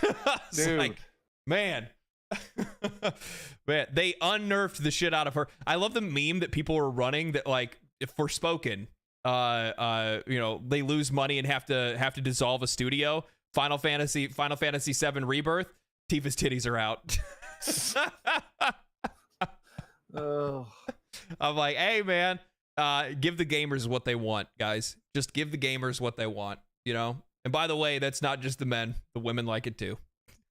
Yeah. The women like it too. Actually, you know what the best part of that whole thing, people have seen it in the trailers and stuff like that, but Barrett in a sailor suit. Yeah, that's pretty. Like fucking dude, awesome. When he was just getting happy that he was like, I just like it. Yeah, I kind of like the way it looks. I'm like, yeah, all right, man, all right, dude, you do you. Yeah, man, I'm enjoying my time with it. It's so big that I'm not feeling like rushed to finish it either. You know what I mean? Like I can play for a couple hours, set it down, and go do something else. I would like to on the say, other hand, you've been going like hard on it. Though. Yeah, well, you're not very far from where I am. Yeah, you're probably you've completed maybe like 5 everything. hours. I've beelined everything. Yeah, that's true too. That's true. I'm beelining the story. Yeah, so the one thing that I will say is that I think that I'm almost at like probably 60 hours or more now, and I think I'm maybe like 70%. If I had to guess.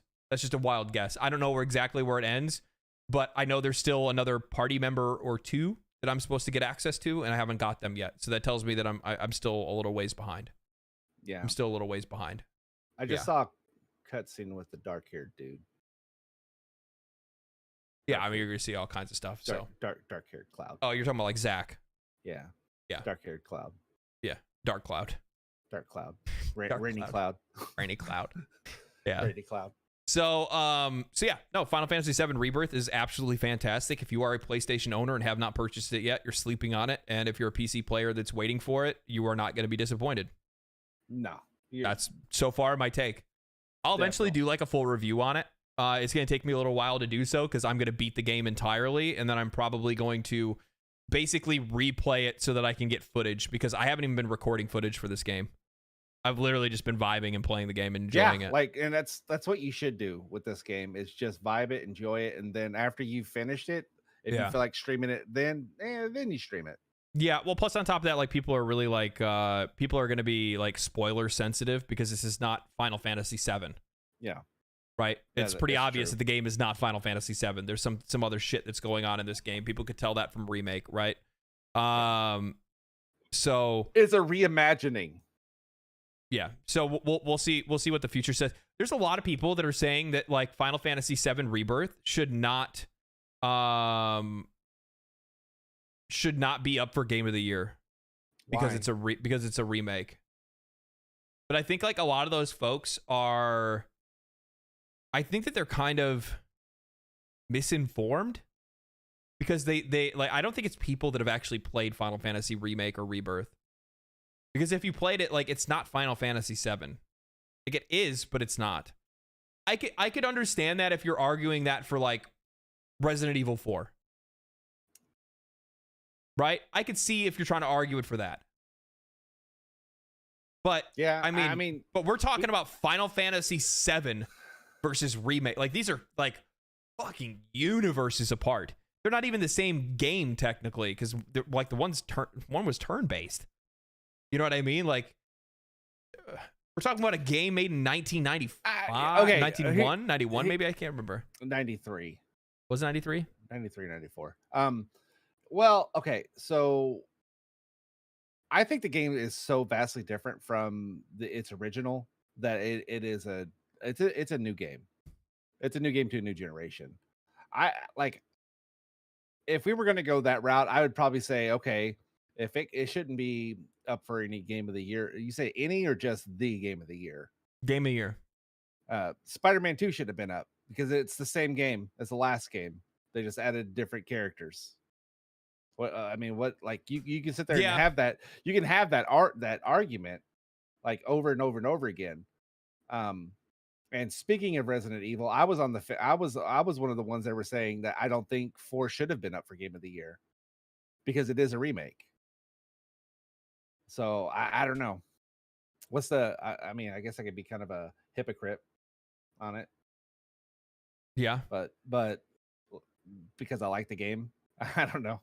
Oh, did you see that Capcom how it got leaked, but they are working on Resident Evil 5 remake, Resident Evil 5. I don't think that's gonna go over well in today's. That's not gonna sell well. That's a bad idea, guys. Resident Evil 5 and 6 are not the like 5 and 6 are where people started to not enjoy Resident Evil anymore. 7 is what brought everybody back in, which is Biohazard, right? That was the first person one, which then gave us Village. That was like the new turn. Yeah. I would go further back. I would do, like somebody just said, Code Veronica would be a good idea or something like that. But 5 and 6 are personally for me where I walked away from playing Resident Evil games because they became an action game. It became an action game more than a survival horror. Yeah. And I that was the one that you could do co-op and that was not the way. Personally, not a big fan. Of Resident Evil 5 and 6. I thought they were cool in the context of, but I would be going back and remaking like Resident Evil 1, Code Veronica, what else? I personally, I'd probably just stop doing remakes entirely. Dino Crisis, don't even fucking say that. You know they're not going to make it. They wouldn't dare make something that people actually really, really, really, really want and constantly ask for. I'm wondering if there's some type of reasoning as to why they haven't made a Dino Crisis remake. Maybe there's something with the license or something. Maybe. No. I read something from the guy who did it, and I guess he said that he's been polling the fan base to see if they want just like a updated graphics or like a full blown like a Final Fantasy VII type remake of the game. Dino Crisis? They would just do Resident Evil style. They just do. Oh, I mean, it's a Resident Evil game, right? I mean, it's not, but it is. It's made by Capcom. Dino Crisis was made by Capcom. Yeah. That's what I'm saying. Is he was polling the fan audit if they want it just like to be like the old game, just updated graphics, or like a full on remake, like imagining. Oh, like a reimagining. I don't. Yeah. There's no reimagining worth it. There's no reimagining necessary. Personally, I would just make it fucking Dino Crisis. But I just don't think that they would. I just don't think that they will. I don't know. There's something about it. I don't know what it is. It's like that and Legend of Dragoon. Like even though other games that I would love to see remakes of, I just don't think it'll ever happen. Yeah. But speaking of Capcom, I have been keeping up and watching plenty more of Dragon's Dogma 2 stuff that's been going around. Yeah, a lot of creators got to go play the game, which I kind of am super jealous. So yeah, who the fuck are you telling? The funny thing, like, especially when I saw that a bunch of other like creators that there's a couple of them that are even like my size, got invited to make like their own Dragon's Dogma 2 character pawns that could be shared, like official pawns. Asmongold is getting one. Rurikon is getting one. Maximilian, dude, he's way bigger than me. Obviously Asmongold is too. But like a bunch of other people, I'm like, dude, I'm so fucking jealous, and I'm like equally as mad at my own viewers for not making me popular enough to be able to get my own pawn in Dragon's Dogma 2. Yeah, let's point the finger to everybody. Yeah, let's. You know whose problem this really is? You know who really did this? It's your fault. You did this to me. But yeah. So one of the things that I've taken the time to do is I went through and started listening to everybody's takes from the folks that have had the opportunity to play the game. Yep.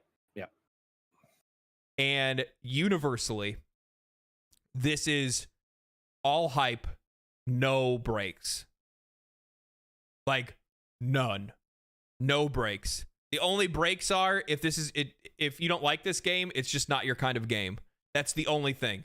It's not a bad game. It's not I wish it did this. No, it's just like I think that's just not Maximilian dude said it's what did he say? It's emergent gameplay, the game. There is just shit going on, randomly happening.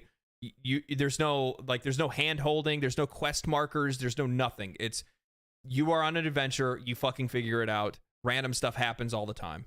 Yep. Did you see how that Griffin is in town tearing shit up? All right.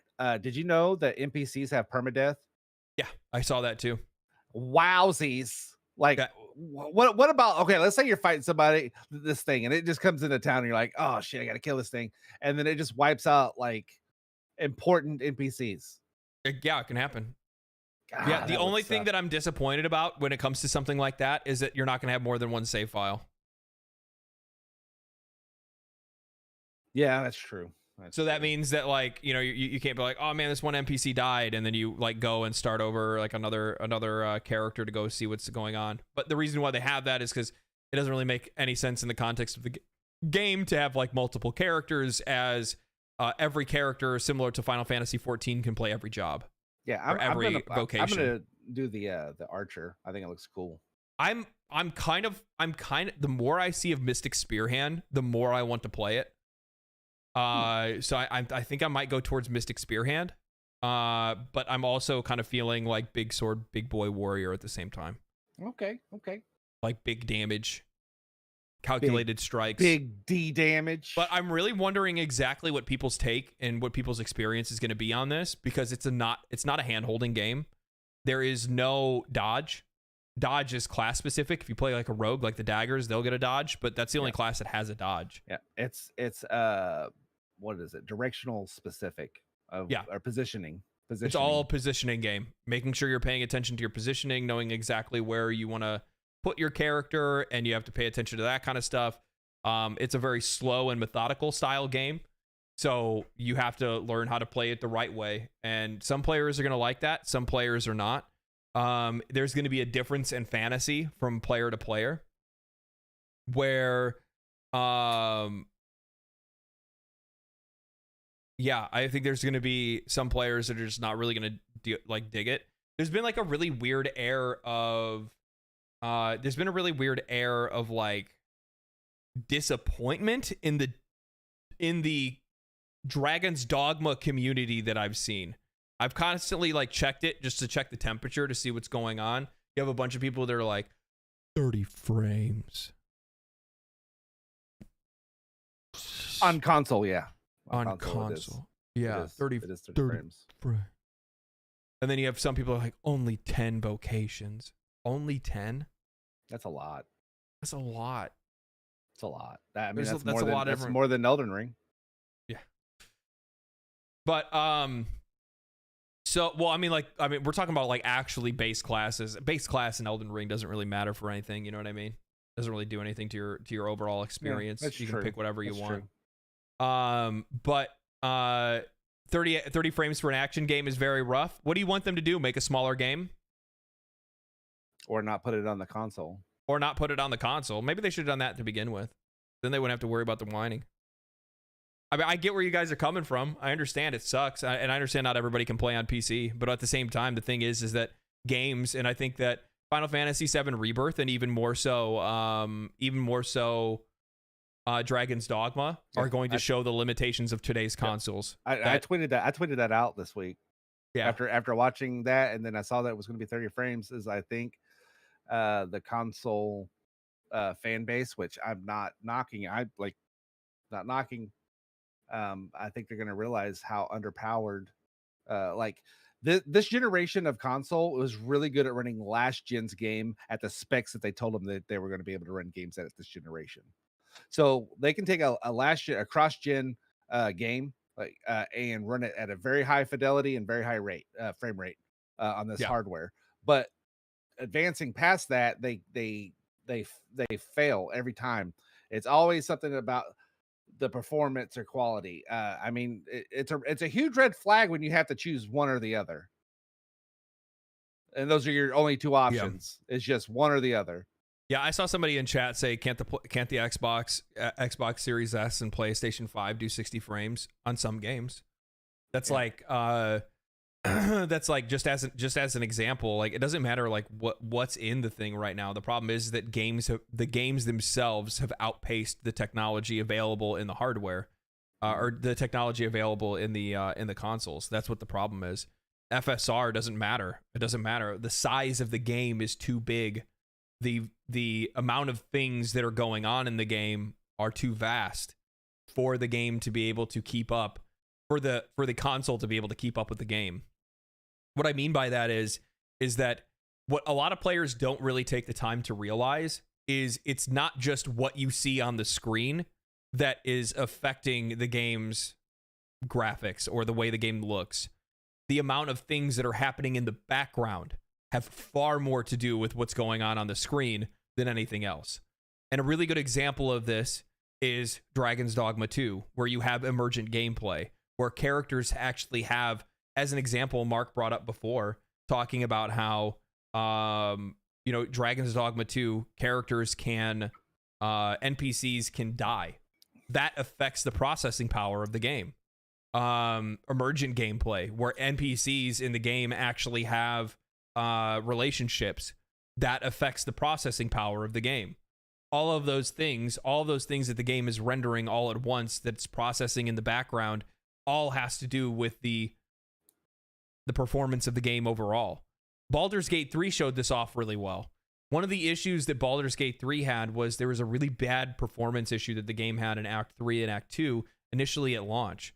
What it ended up being, the reason why it had bad performance issues and frame drops, was specifically because of the fact that there was like some type of thing where the game was basically recording every single time that you stole something or broke a rule or broke a law, and it kept reiterating that in the background over and over again. And because of that, it was hogging up a bunch of CPU power, which was causing the game to have a bunch of performance issues that made it have frame drops. So all of these different things are going on in a game at once. And the more that we demand from games to have all of this crazy shit, and the more ambitious these games get to do these crazy things, the harder it is for hardware that is static and non-upgradable to process and handle all of this stuff. Not to mention the rest of the other software that's going on these consoles as well. PCs are built to be able to handle that kind of multitasking. These consoles are not to the scale that these games have been able to outpace. No, not at all. This is a really big game. Like I said, this isn't knocking console gamers. It's just the main reason that I think even Ian, to an extent, that I got out of PC gaming in general is I wanted to get out of the rat race. I got tired of being promised something and never ever getting it. Like I'm so sick of the power narrative. And what I'm trying to bring up is Tyler 1989 in the chat said, didn't they say 4K 120 back when the consoles released in 2020? Yes, they did. The PlayStation 5 box has 8K written on the fucking box. But like I said, this generation of the PS5 only, and there isn't an Xbox Series X only, but the PS5 only games, they're not performing well, and it's not just they're not performing well on Xbox either. It's just like they just can't do it. And like Ian said, they're processing. I mean, we have a chip in our GPU. We have it than our main processor. We have a lot more just tools to be able to muscle through a lot of this that the consoles just don't. I have, I have 64 gigs of RAM, but then also at the exact same time, my GPU has virtual memory of its own. Yep. You know what I mean? Like there's a lot of headroom. Here's a 16 gig or an 8 gig. 16. Yeah. So like our hardware on PCs has a lot more headroom, which gives them a lot more flexibility to be able to handle some of these games that come out that are really pushing the limits. And yeah, the thing is that, like, just as an example, look at where PC technology is right now. We're already in the 40 series of cards. They're already talking about the 50 series coming out next year. When the Xbox Series X and PlayStation 5 released, I think the 30 series came out just after. Mm-hmm. Yeah, we were still on the 20 series. We were still on 20 series technology when the Xbox Series X released and the PlayStation 5 released. No. We were on the 30 series, but just started 30 series because it was hard as shit to find them. Right, it's the same time era that you couldn't find a console either. They came out at the exact same time. The 40 series came out right after the consoles.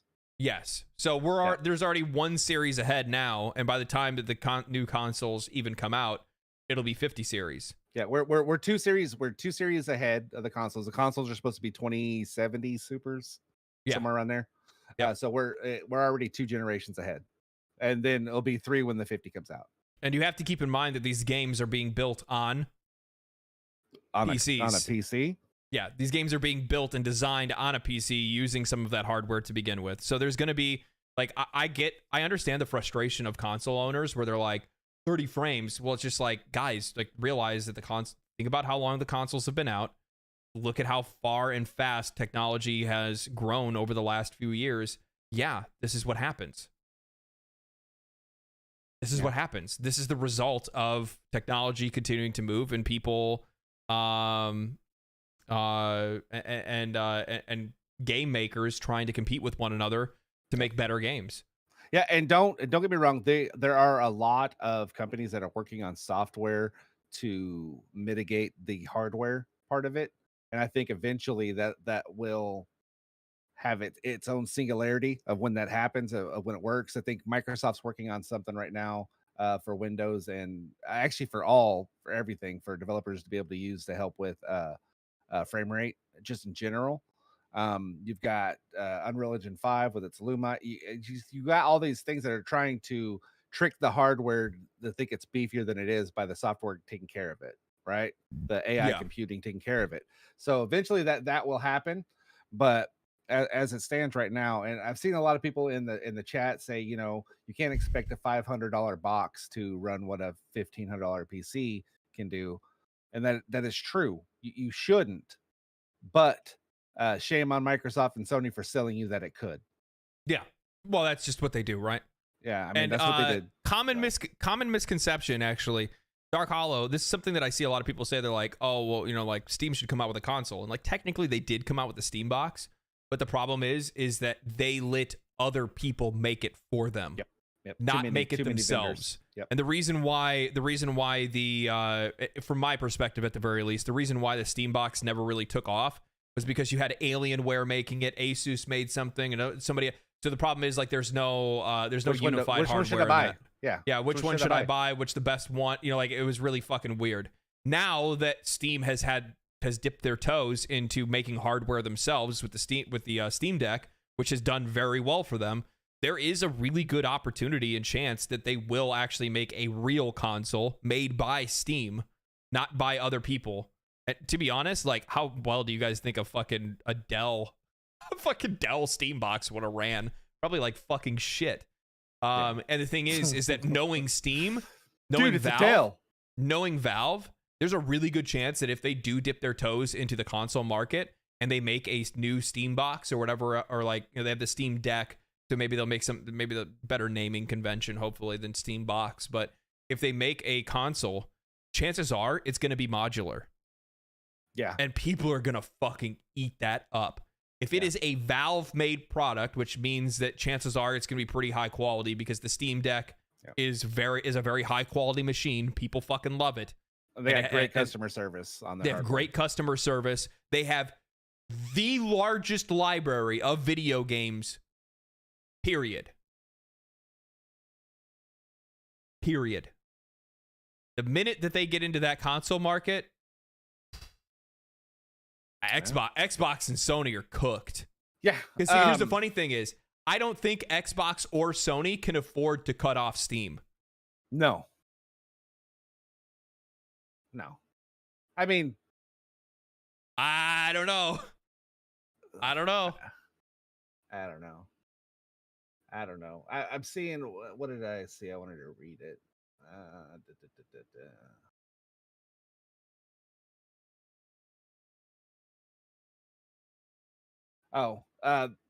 It's right. Ren says that they're basically the simplicity of buying a box console is it's just plug and play. That's true. Every game should work. That's true. That's just the way it is, and that's why when the Baldur's Gate was in its main height, and it wasn't on the Xbox because of parity clauses and this and that. Me and Ian both explained that PC doesn't have parity. You can either run it or you can't. You're either going to run it on ultra or you're going to run it on medium or you're going to run it on low. That's it, right? There's no parity. Your hardware can run it or it can't. But when you buy a console, you're guaranteed that your game should work on it every time. That's the benefit to PC gaming, though, is that you're always going to have that flexibility that, you may not be able to run a game at the craziest shit, but you're always going to have the flexibility to change that anytime that you want, where you don't have that with the consoles. With the consoles, it's like once shit gets to the point where the best games, what do they normally do? They just stop releasing it on your hardware. Fuck, that sucks. Fuck, that sucks. You know what I mean? Like that that fucking blows, because that means that you have to go buy their new fucking box and then hope that thing is going to last 8 or 10 years before they make the decision to throw another one your way. Yeah. This gen's only going to last 6 at best. So that is true. And they got they're already console talking owners console owners got fucked this time around. They did. And this generation has been disappointing for consoles. I don't care what anybody says. This has been a very disappointing generation for consoles.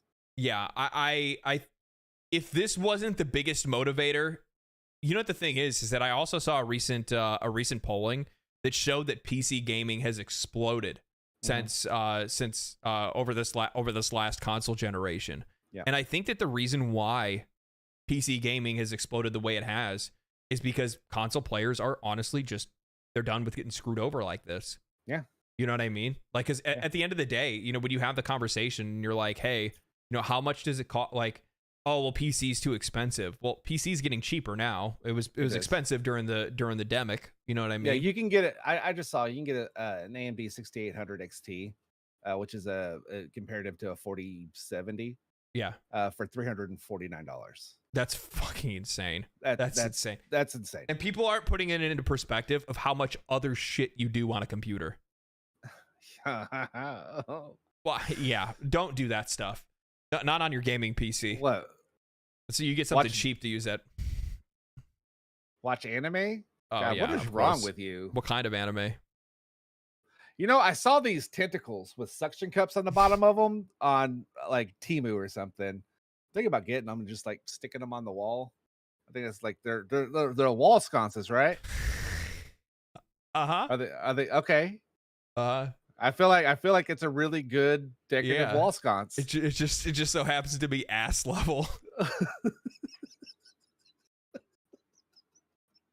It's just there to hold my keys, guys. Guys, help! I fell backwards. Oh no! Oh, I fell over. Oh, I fell over again. But yeah, no, I think the console players are gonna be they're getting kind of I'm kind of excited for console players for the next generation because I'm hoping that they kind of get where they want to be, and I think those consoles are going to be significantly more they're going to be pricier, and I hope Xbox doesn't do the 2 SKU thing again where they have a lesser powered console to where they kind of just fuck themselves again out of that. So how much does it cost to upgrade your PC? That's the funny part. Depends. It widely depends on what you want to upgrade by like what's actually lacking. So the really cool thing is that like, you know, as games get better, certain parts of a game are what are causing performance issues. So let's say like games start to get really, really, really good, but what's really getting good about them is all the shit that's going on in the background, which means that's actually processing power that you're getting bottlenecked by. So then all you got to do is just go and buy a new CPU, which is going to cost you, depending on, you know, when they come out and whatnot, anywhere between like $100 to, you know, $150 to like $250 or something like that. CPUs aren't all that expensive. No, CPU. I think I bought mine. I got a Ryzen 9 before the change. Yeah. And I think I got it for like $270 or something like that. It wasn't crazy. Yeah, you can get CPUs for relatively cheap. Maybe it's just a memory issue. Maybe you just need more headroom for your games. Well, you can get memory for pretty cheap. Memory's like $100, $150, $200, something like that, depending on if you don't do the RGB, all that kind of shit, and you just get like just fucking a couple of RAM sticks, it's even cheaper, and you can get some really high quality RAM. If it's actually the graphical, you know, fidelity of a game that is the issue, then it's the GPU. So the nice thing is that you get to target exactly where your performance is and make your upgrades based on what your actual PC needs. So as a result, it makes it much easier for you to make changes within your system, rather than it being, oh, games are running at 30 frames on my Xbox, time for the new whole entire Xbox.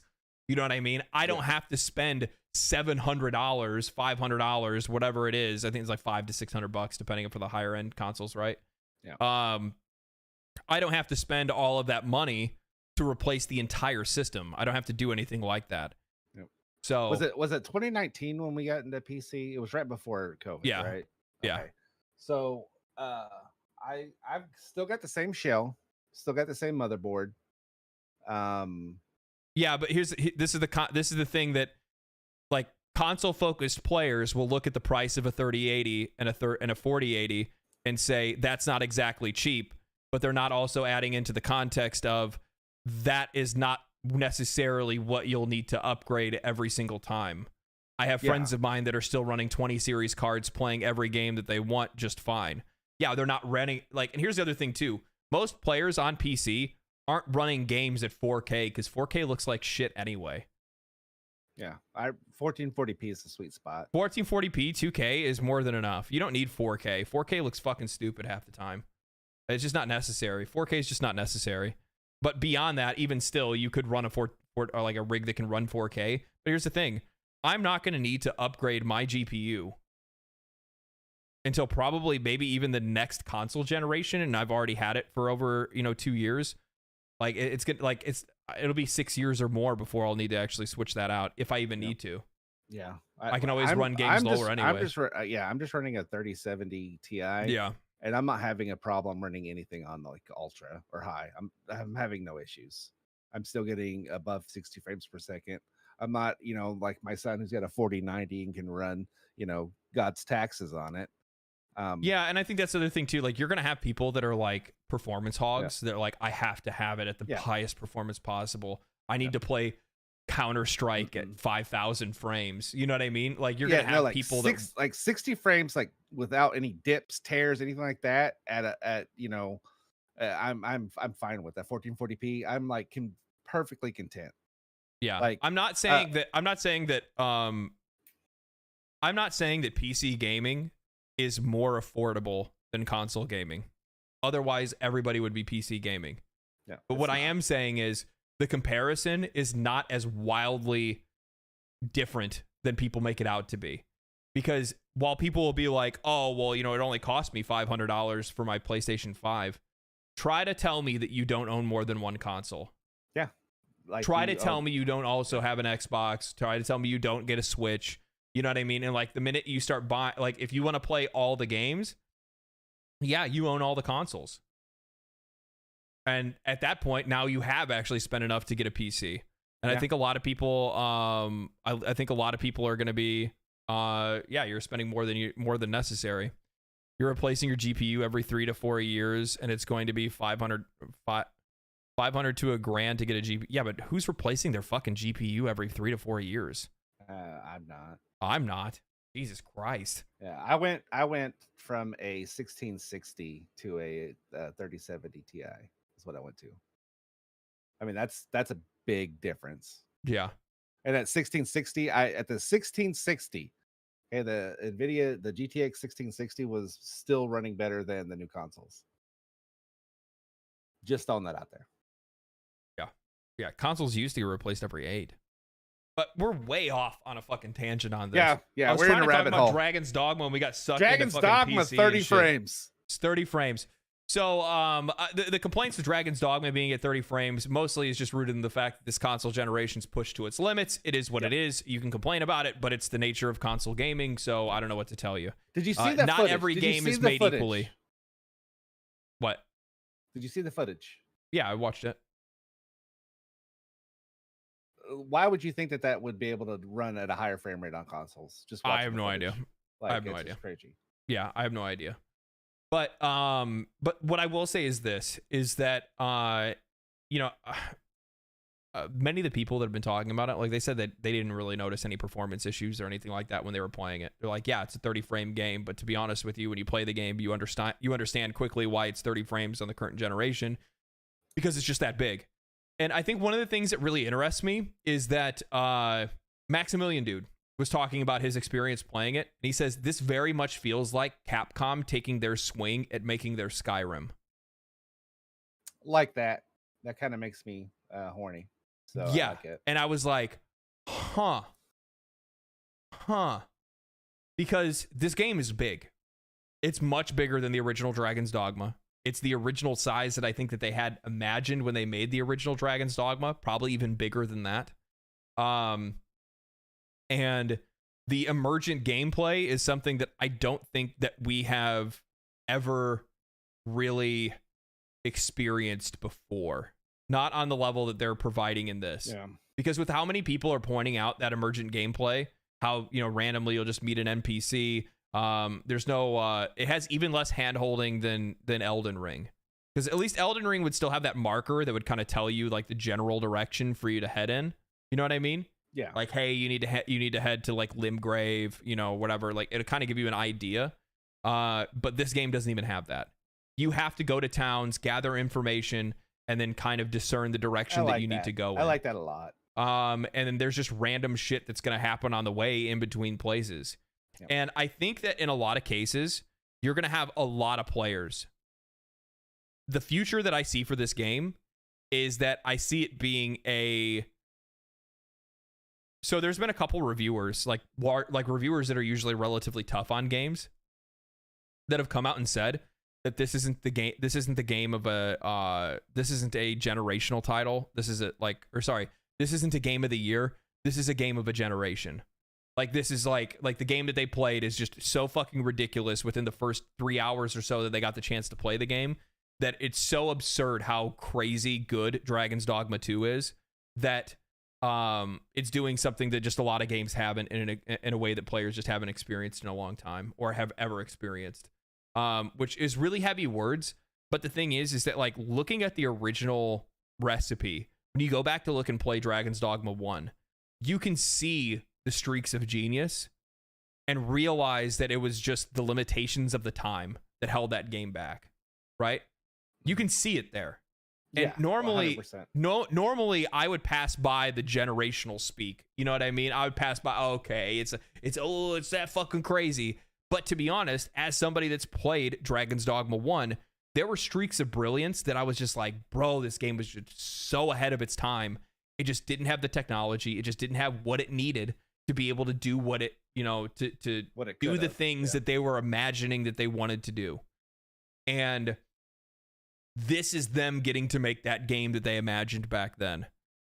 And I'm very excited for it. I am just glad that nobody bought console exclusivity to the game. That's all I'm just happy. Yeah, that's true. Yeah, this is going to be Xbox, PlayStation, and PC day one.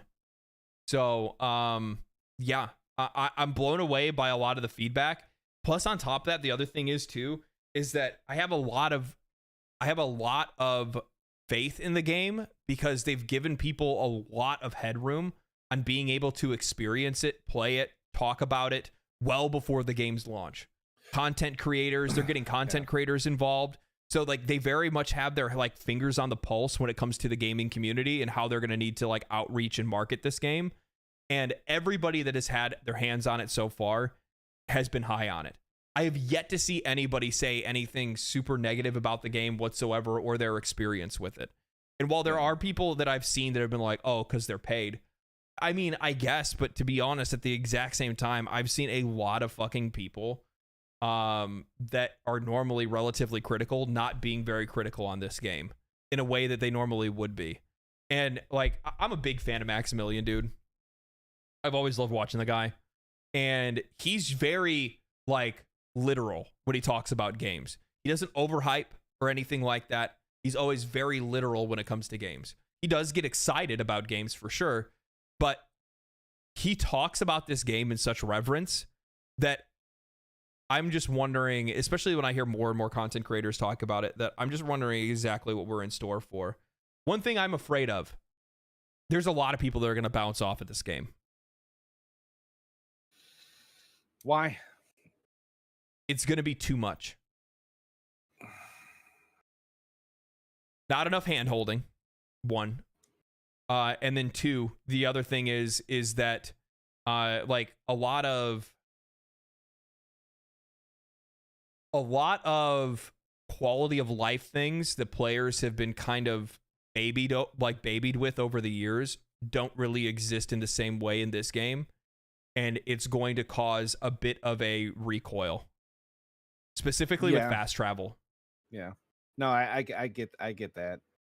I was running into some of that on Final Fantasy, and I had to scratch. I immediately, once I had the thought, I scratched it out. Because I think just for instance, open world games, that being an open world game, they've kind of all followed the same kind of formula, and so when something's missing, you notice it, right? But yeah, I think. What do you think? How do you think the original Dragon's Dogma community, because they are a very I say vocal and protective of their Do you think that they're going to try to gatekeep this game a little bit? You know what I mean? Like, there's going to be some of that regardless of like whatever game you play that has like like if the game was like relatively not appreciated the way that, you know, players probably thought it should have been or something like that, you know, you're going to have some of that. But with that said, I do think that there's going to be I don't really think it's going to be like a lot of, I don't know, man. I don't really think it's going to be a lot of that. I think there's going to be some gatekeeping, but like that's really just internet culture bullshit. Most players aren't going to really care about that stuff. I mean, that's the important stuff, though. I think that where you're going to see most of the issues is that those conveniences that people have gotten used to not being in a game as big as Dragon's Dogma 2. You know, players ask for big games. Whether or not players are ready for big games is a completely different story. Yeah. I mean, like I said, I can't argue the guy's logic, you know, saying that the developer, if you have to have fast travel as a mode of transportation in your game, then your game's boring. I can't argue that. It's true. The reason I don't run all the way back to do something is because I don't want to. I think, you know, but if you have something for me to do on the way there, I'm all about it, right? So, I mean, that makes sense. But yeah, I think you're right. I don't know. I think Elden Ring, I'm talking about casual people. I'm not talking about like, you know, hardcore gamers, casual people. I think Elden Ring opened up a lot of casual players because that game for a casual player has little to no hand holding. You know what I mean? So I think that might have been a little bit a good of just a tip for them. You know what I mean? Yeah. And so they can maybe stomach or be able to handle this. But no, you're right. Just like before when you said like some people are this just game is just not for you. You know what I mean? Yep. So yeah. I don't expect this game to sell like 200 million copies. Put it that way. I'm thinking like 8, 9. I think Elden Ring surprised a lot of people. And there's a really good opportunity for this game to reach that kind of audience if players can get over like because the thing is like Elden Ring still had the fast travel. Yeah, no, it had fast travel. Elden Ring still had the fast travel. And here's the thing, like and Dragon's Dogma 2 will have fast travel, but it's going to be very limited. It's going to be very expensive until probably you get to the end of the game and then you can get like a permanent wake stone or something like that. Like fast travel will become easier as you get further into the game. But wondering whether or not players are going to bounce off of that kind of thing. And, you know, Itsuno, the director for the game, the guy that came up with the entire idea for Dragon's Dogma to begin with, he's the one that came out and said, the only reason why people don't like fast travel is because those games are boring. And he's right.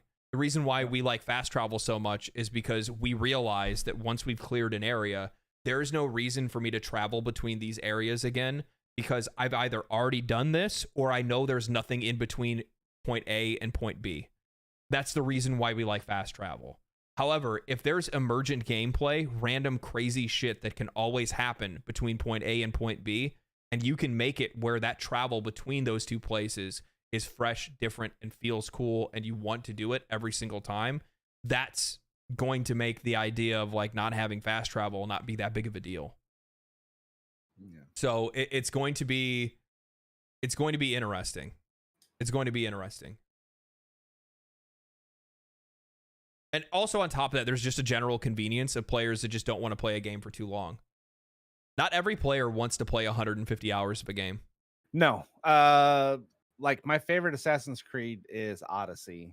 And I think I beat all the DLC. No, I think there was one DLC. I just like it's fatigue. Assassin's Creed is the pinnacle of game bloat. Of just putting out too much stuff to now they're actually starting to make their games more palatable, you know, more of a, you know, 20 to 25 hour, 30 hour game experience. But yeah, like I said, if there's plenty to do, I have no problem not fast traveling at all. If there's plenty to do, there's no point. I like to explore maps.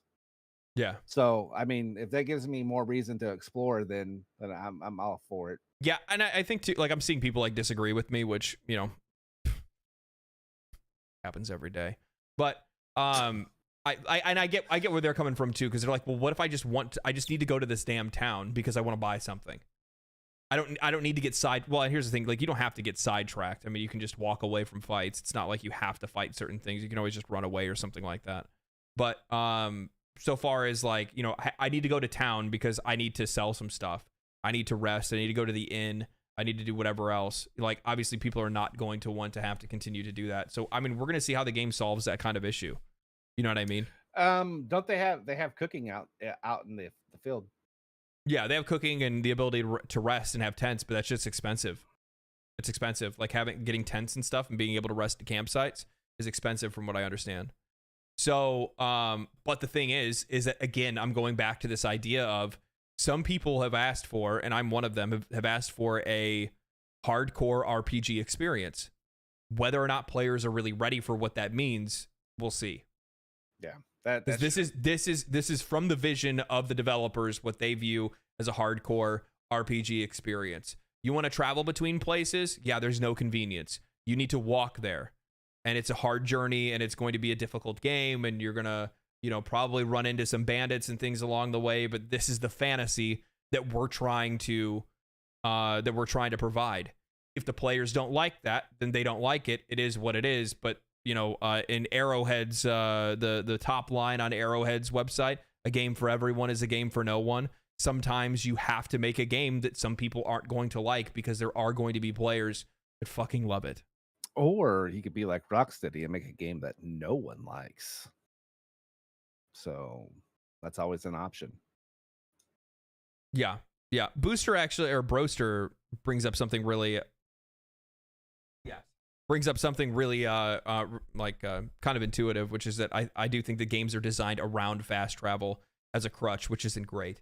And it's true. Because, you know, why would I give you any reason to go back in between the two places that you've already visited? You know what I mean? So, and because you're just going to fast travel instead. And I think that in a lot of ways, many games will make it where you can't, you know, there's really just nothing out there, and they probably get rid of a lot of content that would be there otherwise. Kevin just got goated. So what? Because he says you've always got Starfield if you want to fast travel everywhere.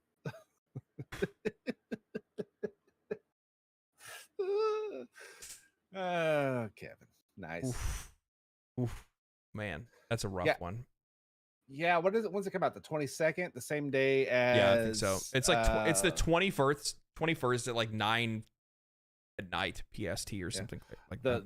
The worst, the what is it? The Last Ronin or whatever. On PlayStation launches the same day as that.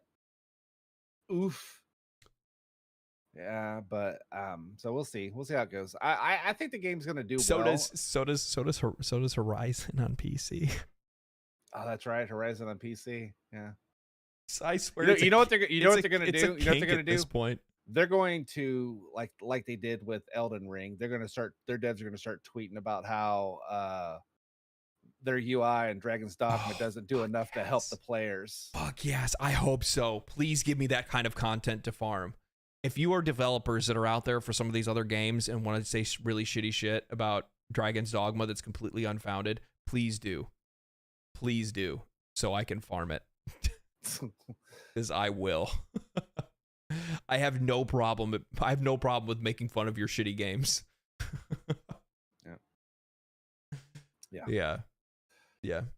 So anyway, this is us getting closer to the end of the podcast. Usually what we do is that we leave this section of the podcast for you guys specifically to ask questions. If you guys have any questions, or you guys anything you specifically want us to talk about for a second, you guys can Legendary Drops in the chat, and I'll pick it up and we'll talk about it.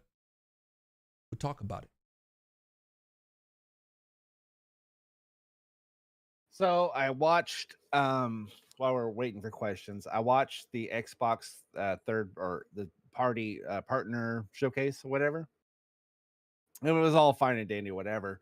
But they did show that the first Berserker again. That game looks so effing cool, dude. It just does. It looks like super, super cool. We'll see. The cartoon animation of the people with the realistic everything else. It looks super, super cool. At Legendary Drops, any interest in playing South Park Snow Day? Isn't that going to be a isn't that like an RPG? Is that like the stick of Fractured Butthole? Yeah, Fractured Butthole. Yeah, that one. There was that one that was. A lot of people said it was actually really good, but I never. It was good. I played the Stick of Truth. Was it? Yeah, it was pretty good. Yeah. Yeah, I haven't checked that out yet. Maybe.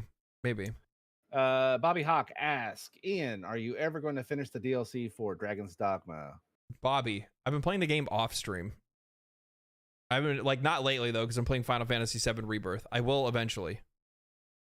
Fuck Sublime. But probably not on stream, most likely. Sublime 9. Oh, wait, there's a bunch of other ones before him. Are you just gonna skip over them? Wow. Yeah. Wow, you like that? He just baited me. Dark Hollow at Legendary Drops. Did you talk about the Sweet Baby Ink kerfuffle happening the past few days? I missed it. I talked about it on stream a couple of different times on a couple different things. I had a lot of people that disagreed with me. Even had somebody that I had to ban from the Discord because they didn't like my take, and they also were taking it in a bad. They also were just taking me completely out of context, which I'm not down for. What am I saying? I don't mind people disagreeing with me and wanting to have like an intelligent conversation about it and kind of a back and forth. However, if you come in obviously abrasive and aggressive and angry, because I can tell that you're angry, especially from the words that you use, which means that you're looking to get some kind of like gotcha in or something like that. Like, one, it's a real quick way to get banned.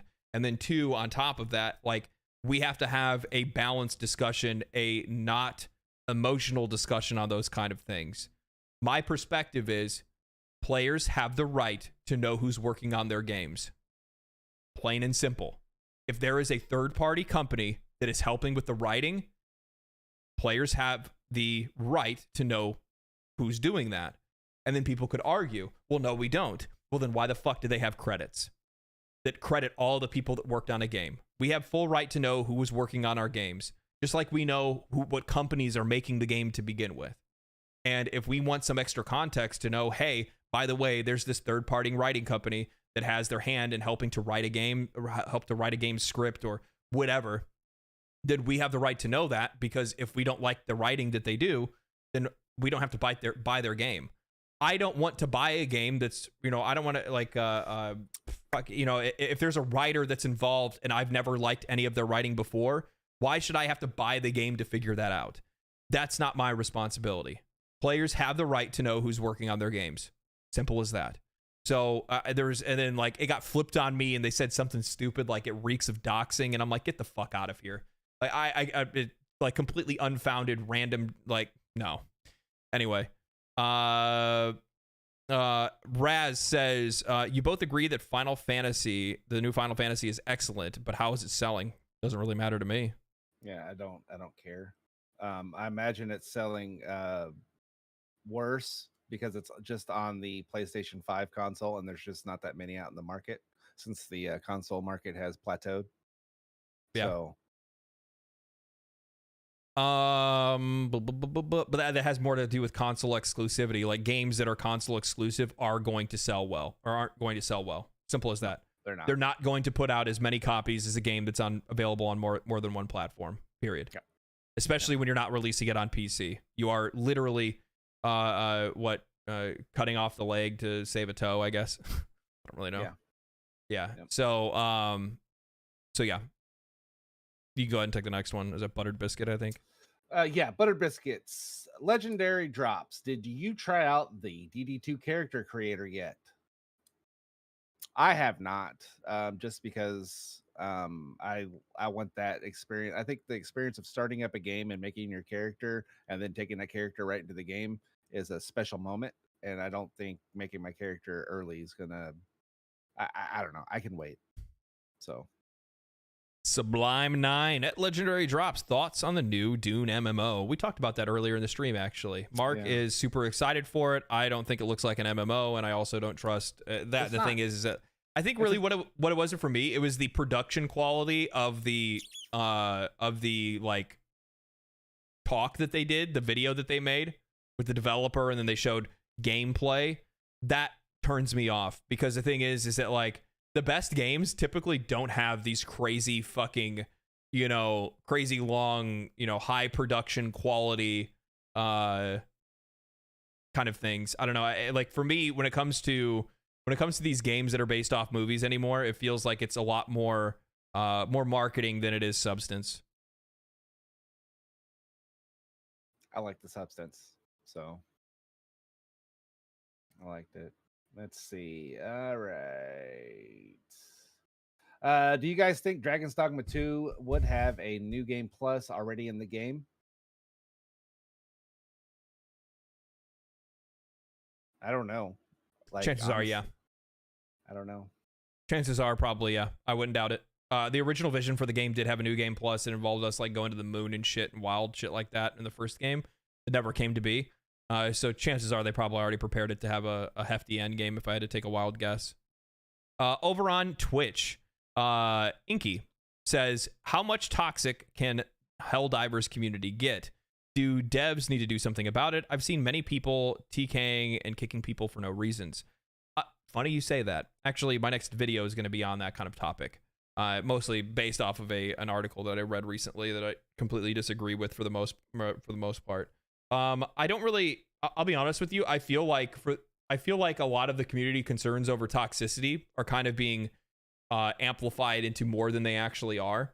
I've seen players get kicked. I've seen players get TK'd. But my experience playing Helldivers 2, I've only ever had it happen to me once. Like the actual like meta kick. I got meta kicked before.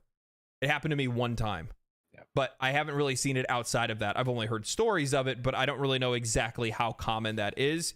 And there's really nothing that the developers themselves can do to it, because the problem is that like the game already has things in it necessary to like dissuade you from wanting to team kill in the first place. You get more bonuses if everybody evacs together. You're losing lives if you're killing your teammates, so that chances are you're going to lower your ability to be able to even complete the mission if you're team killing people.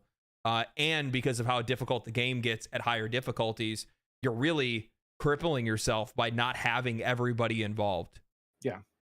And like, and Helldivers is not unique to this problem. This happens in almost every type of MMO or I'll say MMO, PvP type game and PvE games. So it's like it's not unique to them. So I don't think anybody's ever, gonna solve it. The only way you can solve it is if every gun was equal. Everything's the meta, and that's boring. You know what I mean? Yeah. Yeah. So you're never gonna get. I mean, they can't control the community for being the way that they are. So two more here. I'm actually gonna do these ones back to back because they kind of fit into they kind of fit along with each other. Roz just says, legendary drops, thanks for your thoughtful and honest takes on everything. And then somebody else actually said, I currently can't connect to Helldivers 2 because of server issues. So one of the things that some people didn't like it, some people did, but when I reacted to a lot of the drama that was going on in the Helldivers stuff, the one thing that I specifically want to make sure that is clear is that I am not going to overreact to anything. I'm going to take it in stride. I'm going to try to see it from the perspective of both the developers and the players and try to understand where both are coming from and try to find out exactly where that middle ground is. And one of the things that I will say is that there were a lot of players that were very upset with some of the words that the developer had said. A couple of developers had said, and even one of the Twitter mods was trying to poke and prod people and whatnot. And I could get super reactionary over that. I could go, oh my God, these damn developers. Or I could also look at the context of how much shit they've been getting at the same time. I can also look at the perspective of the players and say, well, that's kind of odd that you're trying to poke and prod the players when the players have been relatively generous, when your servers have not been very consistent, when the game still has its fair share of issues, and there are more things to be fixed than just a couple of balance tweaks to get rid of a meta. There are other things that need to happen. So, acting like you're poning some noobs, acting like it's a power move to fix a couple meta weapons, doesn't really make sense in the context of everything that the community has put up with up to this point. And it's kind of like while it's based, and I fucking loved some of his takes, at the same time, it's kind of dumb because you really need to earn the ability to talk like that in the first place. And the game does have issues that need to be addressed before you can really take that seat. That's what my opinion is on a lot of that stuff. I'm not going to side with the players. I'm not going to side with the devs. I'm going to have my opinion. Period. Loser. Except for yours. Fuck you, Mark. Fuck you. Yeah. I guess somebody in the chat is they get Medicaids. So congratulations. See Good him. for you.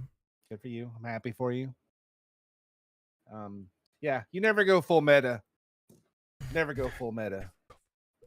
Never go full meta. Subtopia at Legendary Drops. I got kicked from a Lethal Company game because I answered a question wrong in their minds about raccoons. That's a troll on the internet. Yeah, I mean, like, it's the fucking internet. Like, the one thing that I will see, like, a lot of people will pick out these very specific instances that happen in an online game, and they try to make it, like, indicative of an entire community and the entire game itself. And it's just like, guys, like, I've been playing online games for a very long time. This shit happens in every game. Every game. Every game's got it. Every game has it. Hell, Call of Duty has had it for years. Every online game has it. Look at fucking World of Warcraft. There's classes and fucking specs that they won't even allow into raids because the game itself is basically built in a way that you can't allow those motherfuckers to come. Yeah. You know, like when me and Ian first started playing Final Fantasy 14 together, we were running all the dungeons. Like, we were doing everything. Like, we would go, okay, hey, I'm done with the main scenario. I'm waiting for you at this dungeon. So we go to the dungeon. We like the community there is so like happy-go-lucky, helpful that me and Ian started fabricating our own drama. So when we go into like we go into a party, we would just start shit talking each other just to see what would happen. You know what I mean? Like, yeah. And most people would be like, what the fuck is going on? Why are you guys the way you are? Yeah. I like literally be like, could you fucking tank better? Like, no. And then I would like let Mark get killed. Yeah. And he'd be like, what the fuck? You're such a shit tank. Blah, blah, blah, blah, blah. Absolutely fucking, or when I would heal, like fucking garbage healer. What the fuck? How did we die on this pack? It's like shit like that. And it's just like, yeah. Not this. And the funny thing is that even though like a community like Final Fantasy 14 is like relatively chill, even they have their outliers and even they have their elitists. Fuck, look at the difference between the Final Fantasy 14. Like, look at the Final Fantasy 14 subreddit sometimes. Actually, if you just want elitists and crazy folks, just go look at Reddit. Yeah, they're hardcore. What are the extremes and raids and stuff? They get a little. They're a little bit sassy. Yeah. So it's That's what I have to say on a lot of that stuff. When it comes to like this, when it comes to like just toxicity in video games in general, like I think the problem is people try to make it out to be far more than it actually is. Like, let's be real. Like, and that article, the article you're going to do the article you're going to do the video on, it's literally coming from like 4 people of their experiences, and so they're throwing a blanket over the whole community for the experience of these 3 to 4 people. And I can't agree with that. I don't agree with throwing the blanket over any issue, to be honest with you, because it just doesn't work that way. People are people. You know what I mean? Yeah. So, well, that's just like with a lot of social issues and stuff like that. Like, the funny thing is that like I was talking, what was it? I think even when it came to like meta players, right? Like, a lot of people really try to focus on like the meta players, the toxic meta people that are playing Helldivers 2. And while there are a few, and while like meta discussions did start, emerging from the game, the one thing that I will say is this, is that the community's reaction to that kind of shit is so fucking hilarious, because like I almost make it like, it's almost like I think I said it, and maybe it's in another script or something, but one of the things that I said, like, it reminds me of like my mom watching like Dateline. Like Dateline single-handedly killed the sale of like white cargo vans. Yeah. Because like every mom in America was like, every kid is getting picked up in white cargo vans today. Like, you know, you can't walk alone, you can't do this. Like, even though like super safe neighborhood or, you know, wide open in public, like, you know, they're checking around every corner. Not because those things don't exist and those things can't happen, but it just got over magnified far bigger than the issue actually was. Yeah, that's true. And the thing with, I'm not big on meta anything. I'm just not. I play the games that have fun. I just don't take them that seriously anymore. I used to. Yeah. I used to. I just don't take it like, to me, gaming's supposed to be fun. It's supposed to be a release. It's supposed to be relaxing. I don't need to, you know, sweat it out and make sure that I've got the best gun, the best this. I just want to go have fun. So yeah, I mean, it sounds like a loser's mentality, maybe. Yeah. Maybe, but I just want to have fun with games. I don't care. I had somebody pop into the chat when I was playing last stream, and they were like, oh my god, is this dude actually for real using airburst? And I saw his comment and I was like, yeah, I use whatever the fuck I want. Yeah. It's my game, bro. Are you for real using that? Yeah, because I can play using whatever I want. What are you talking about? Like, what are you doing? Like what other thing? I don't know. I just don't here's the crazy thing is they stopped playing the game that you were playing and then to comment what you're using. You know what I mean? Like I don't ever get that. I don't ever get it. No. So at Legendary Drops, speaking of Baldy, did you know he was starting to get into Dragon's Dogma today? If anything doesn't go wrong, that is. Yeah, he probably is going to play it today. He's been talking about it all week, getting ready for it. I mean, he's got like a sponsorship, or I think he has a sponsorship with Dragon's Dogma too. So chances are, yeah, he's going to be playing it today. I think the people that got to make the pawns, they all got a sponsorship. Yeah, they did. Yeah. Well, that's like because who do we blame for that, for you not getting one? Who did we blame? The audience, the viewer. Yeah, guys, I need you guys to signal boost the shit out of me so that I can become a Capcom creator. Wouldn't that be great? I can break your game. Yeah. The funny thing is, like, I love Capcom games. I just never talk about them that much. I was playing I don't like on the channel. I don't really like talk. Like, I haven't made like videos on a lot of Capcom games. You said in the podcast. Yeah, on the channel. Yeah, you're right. Yeah, the podcast you have. Yeah, like Mega Man's one of my favorite games. There's gonna be, don't get me wrong, there's gonna be a lot of Dragon's Dogma 2 content that's gonna be start flooding into this channel real quick. Real quick. I still think it's a shame it's not multiplayer, but seeing as how it can't run on the consoles, I'm pretty sure that's why it's not multiplayer. Yeah. But anyway, ladies and gentlemen, boys and girls, this is coming to the end of the podcast. Tomorrow, I'm working on a new video that we'll post on Tuesday, and then we return back to streaming on Tuesday.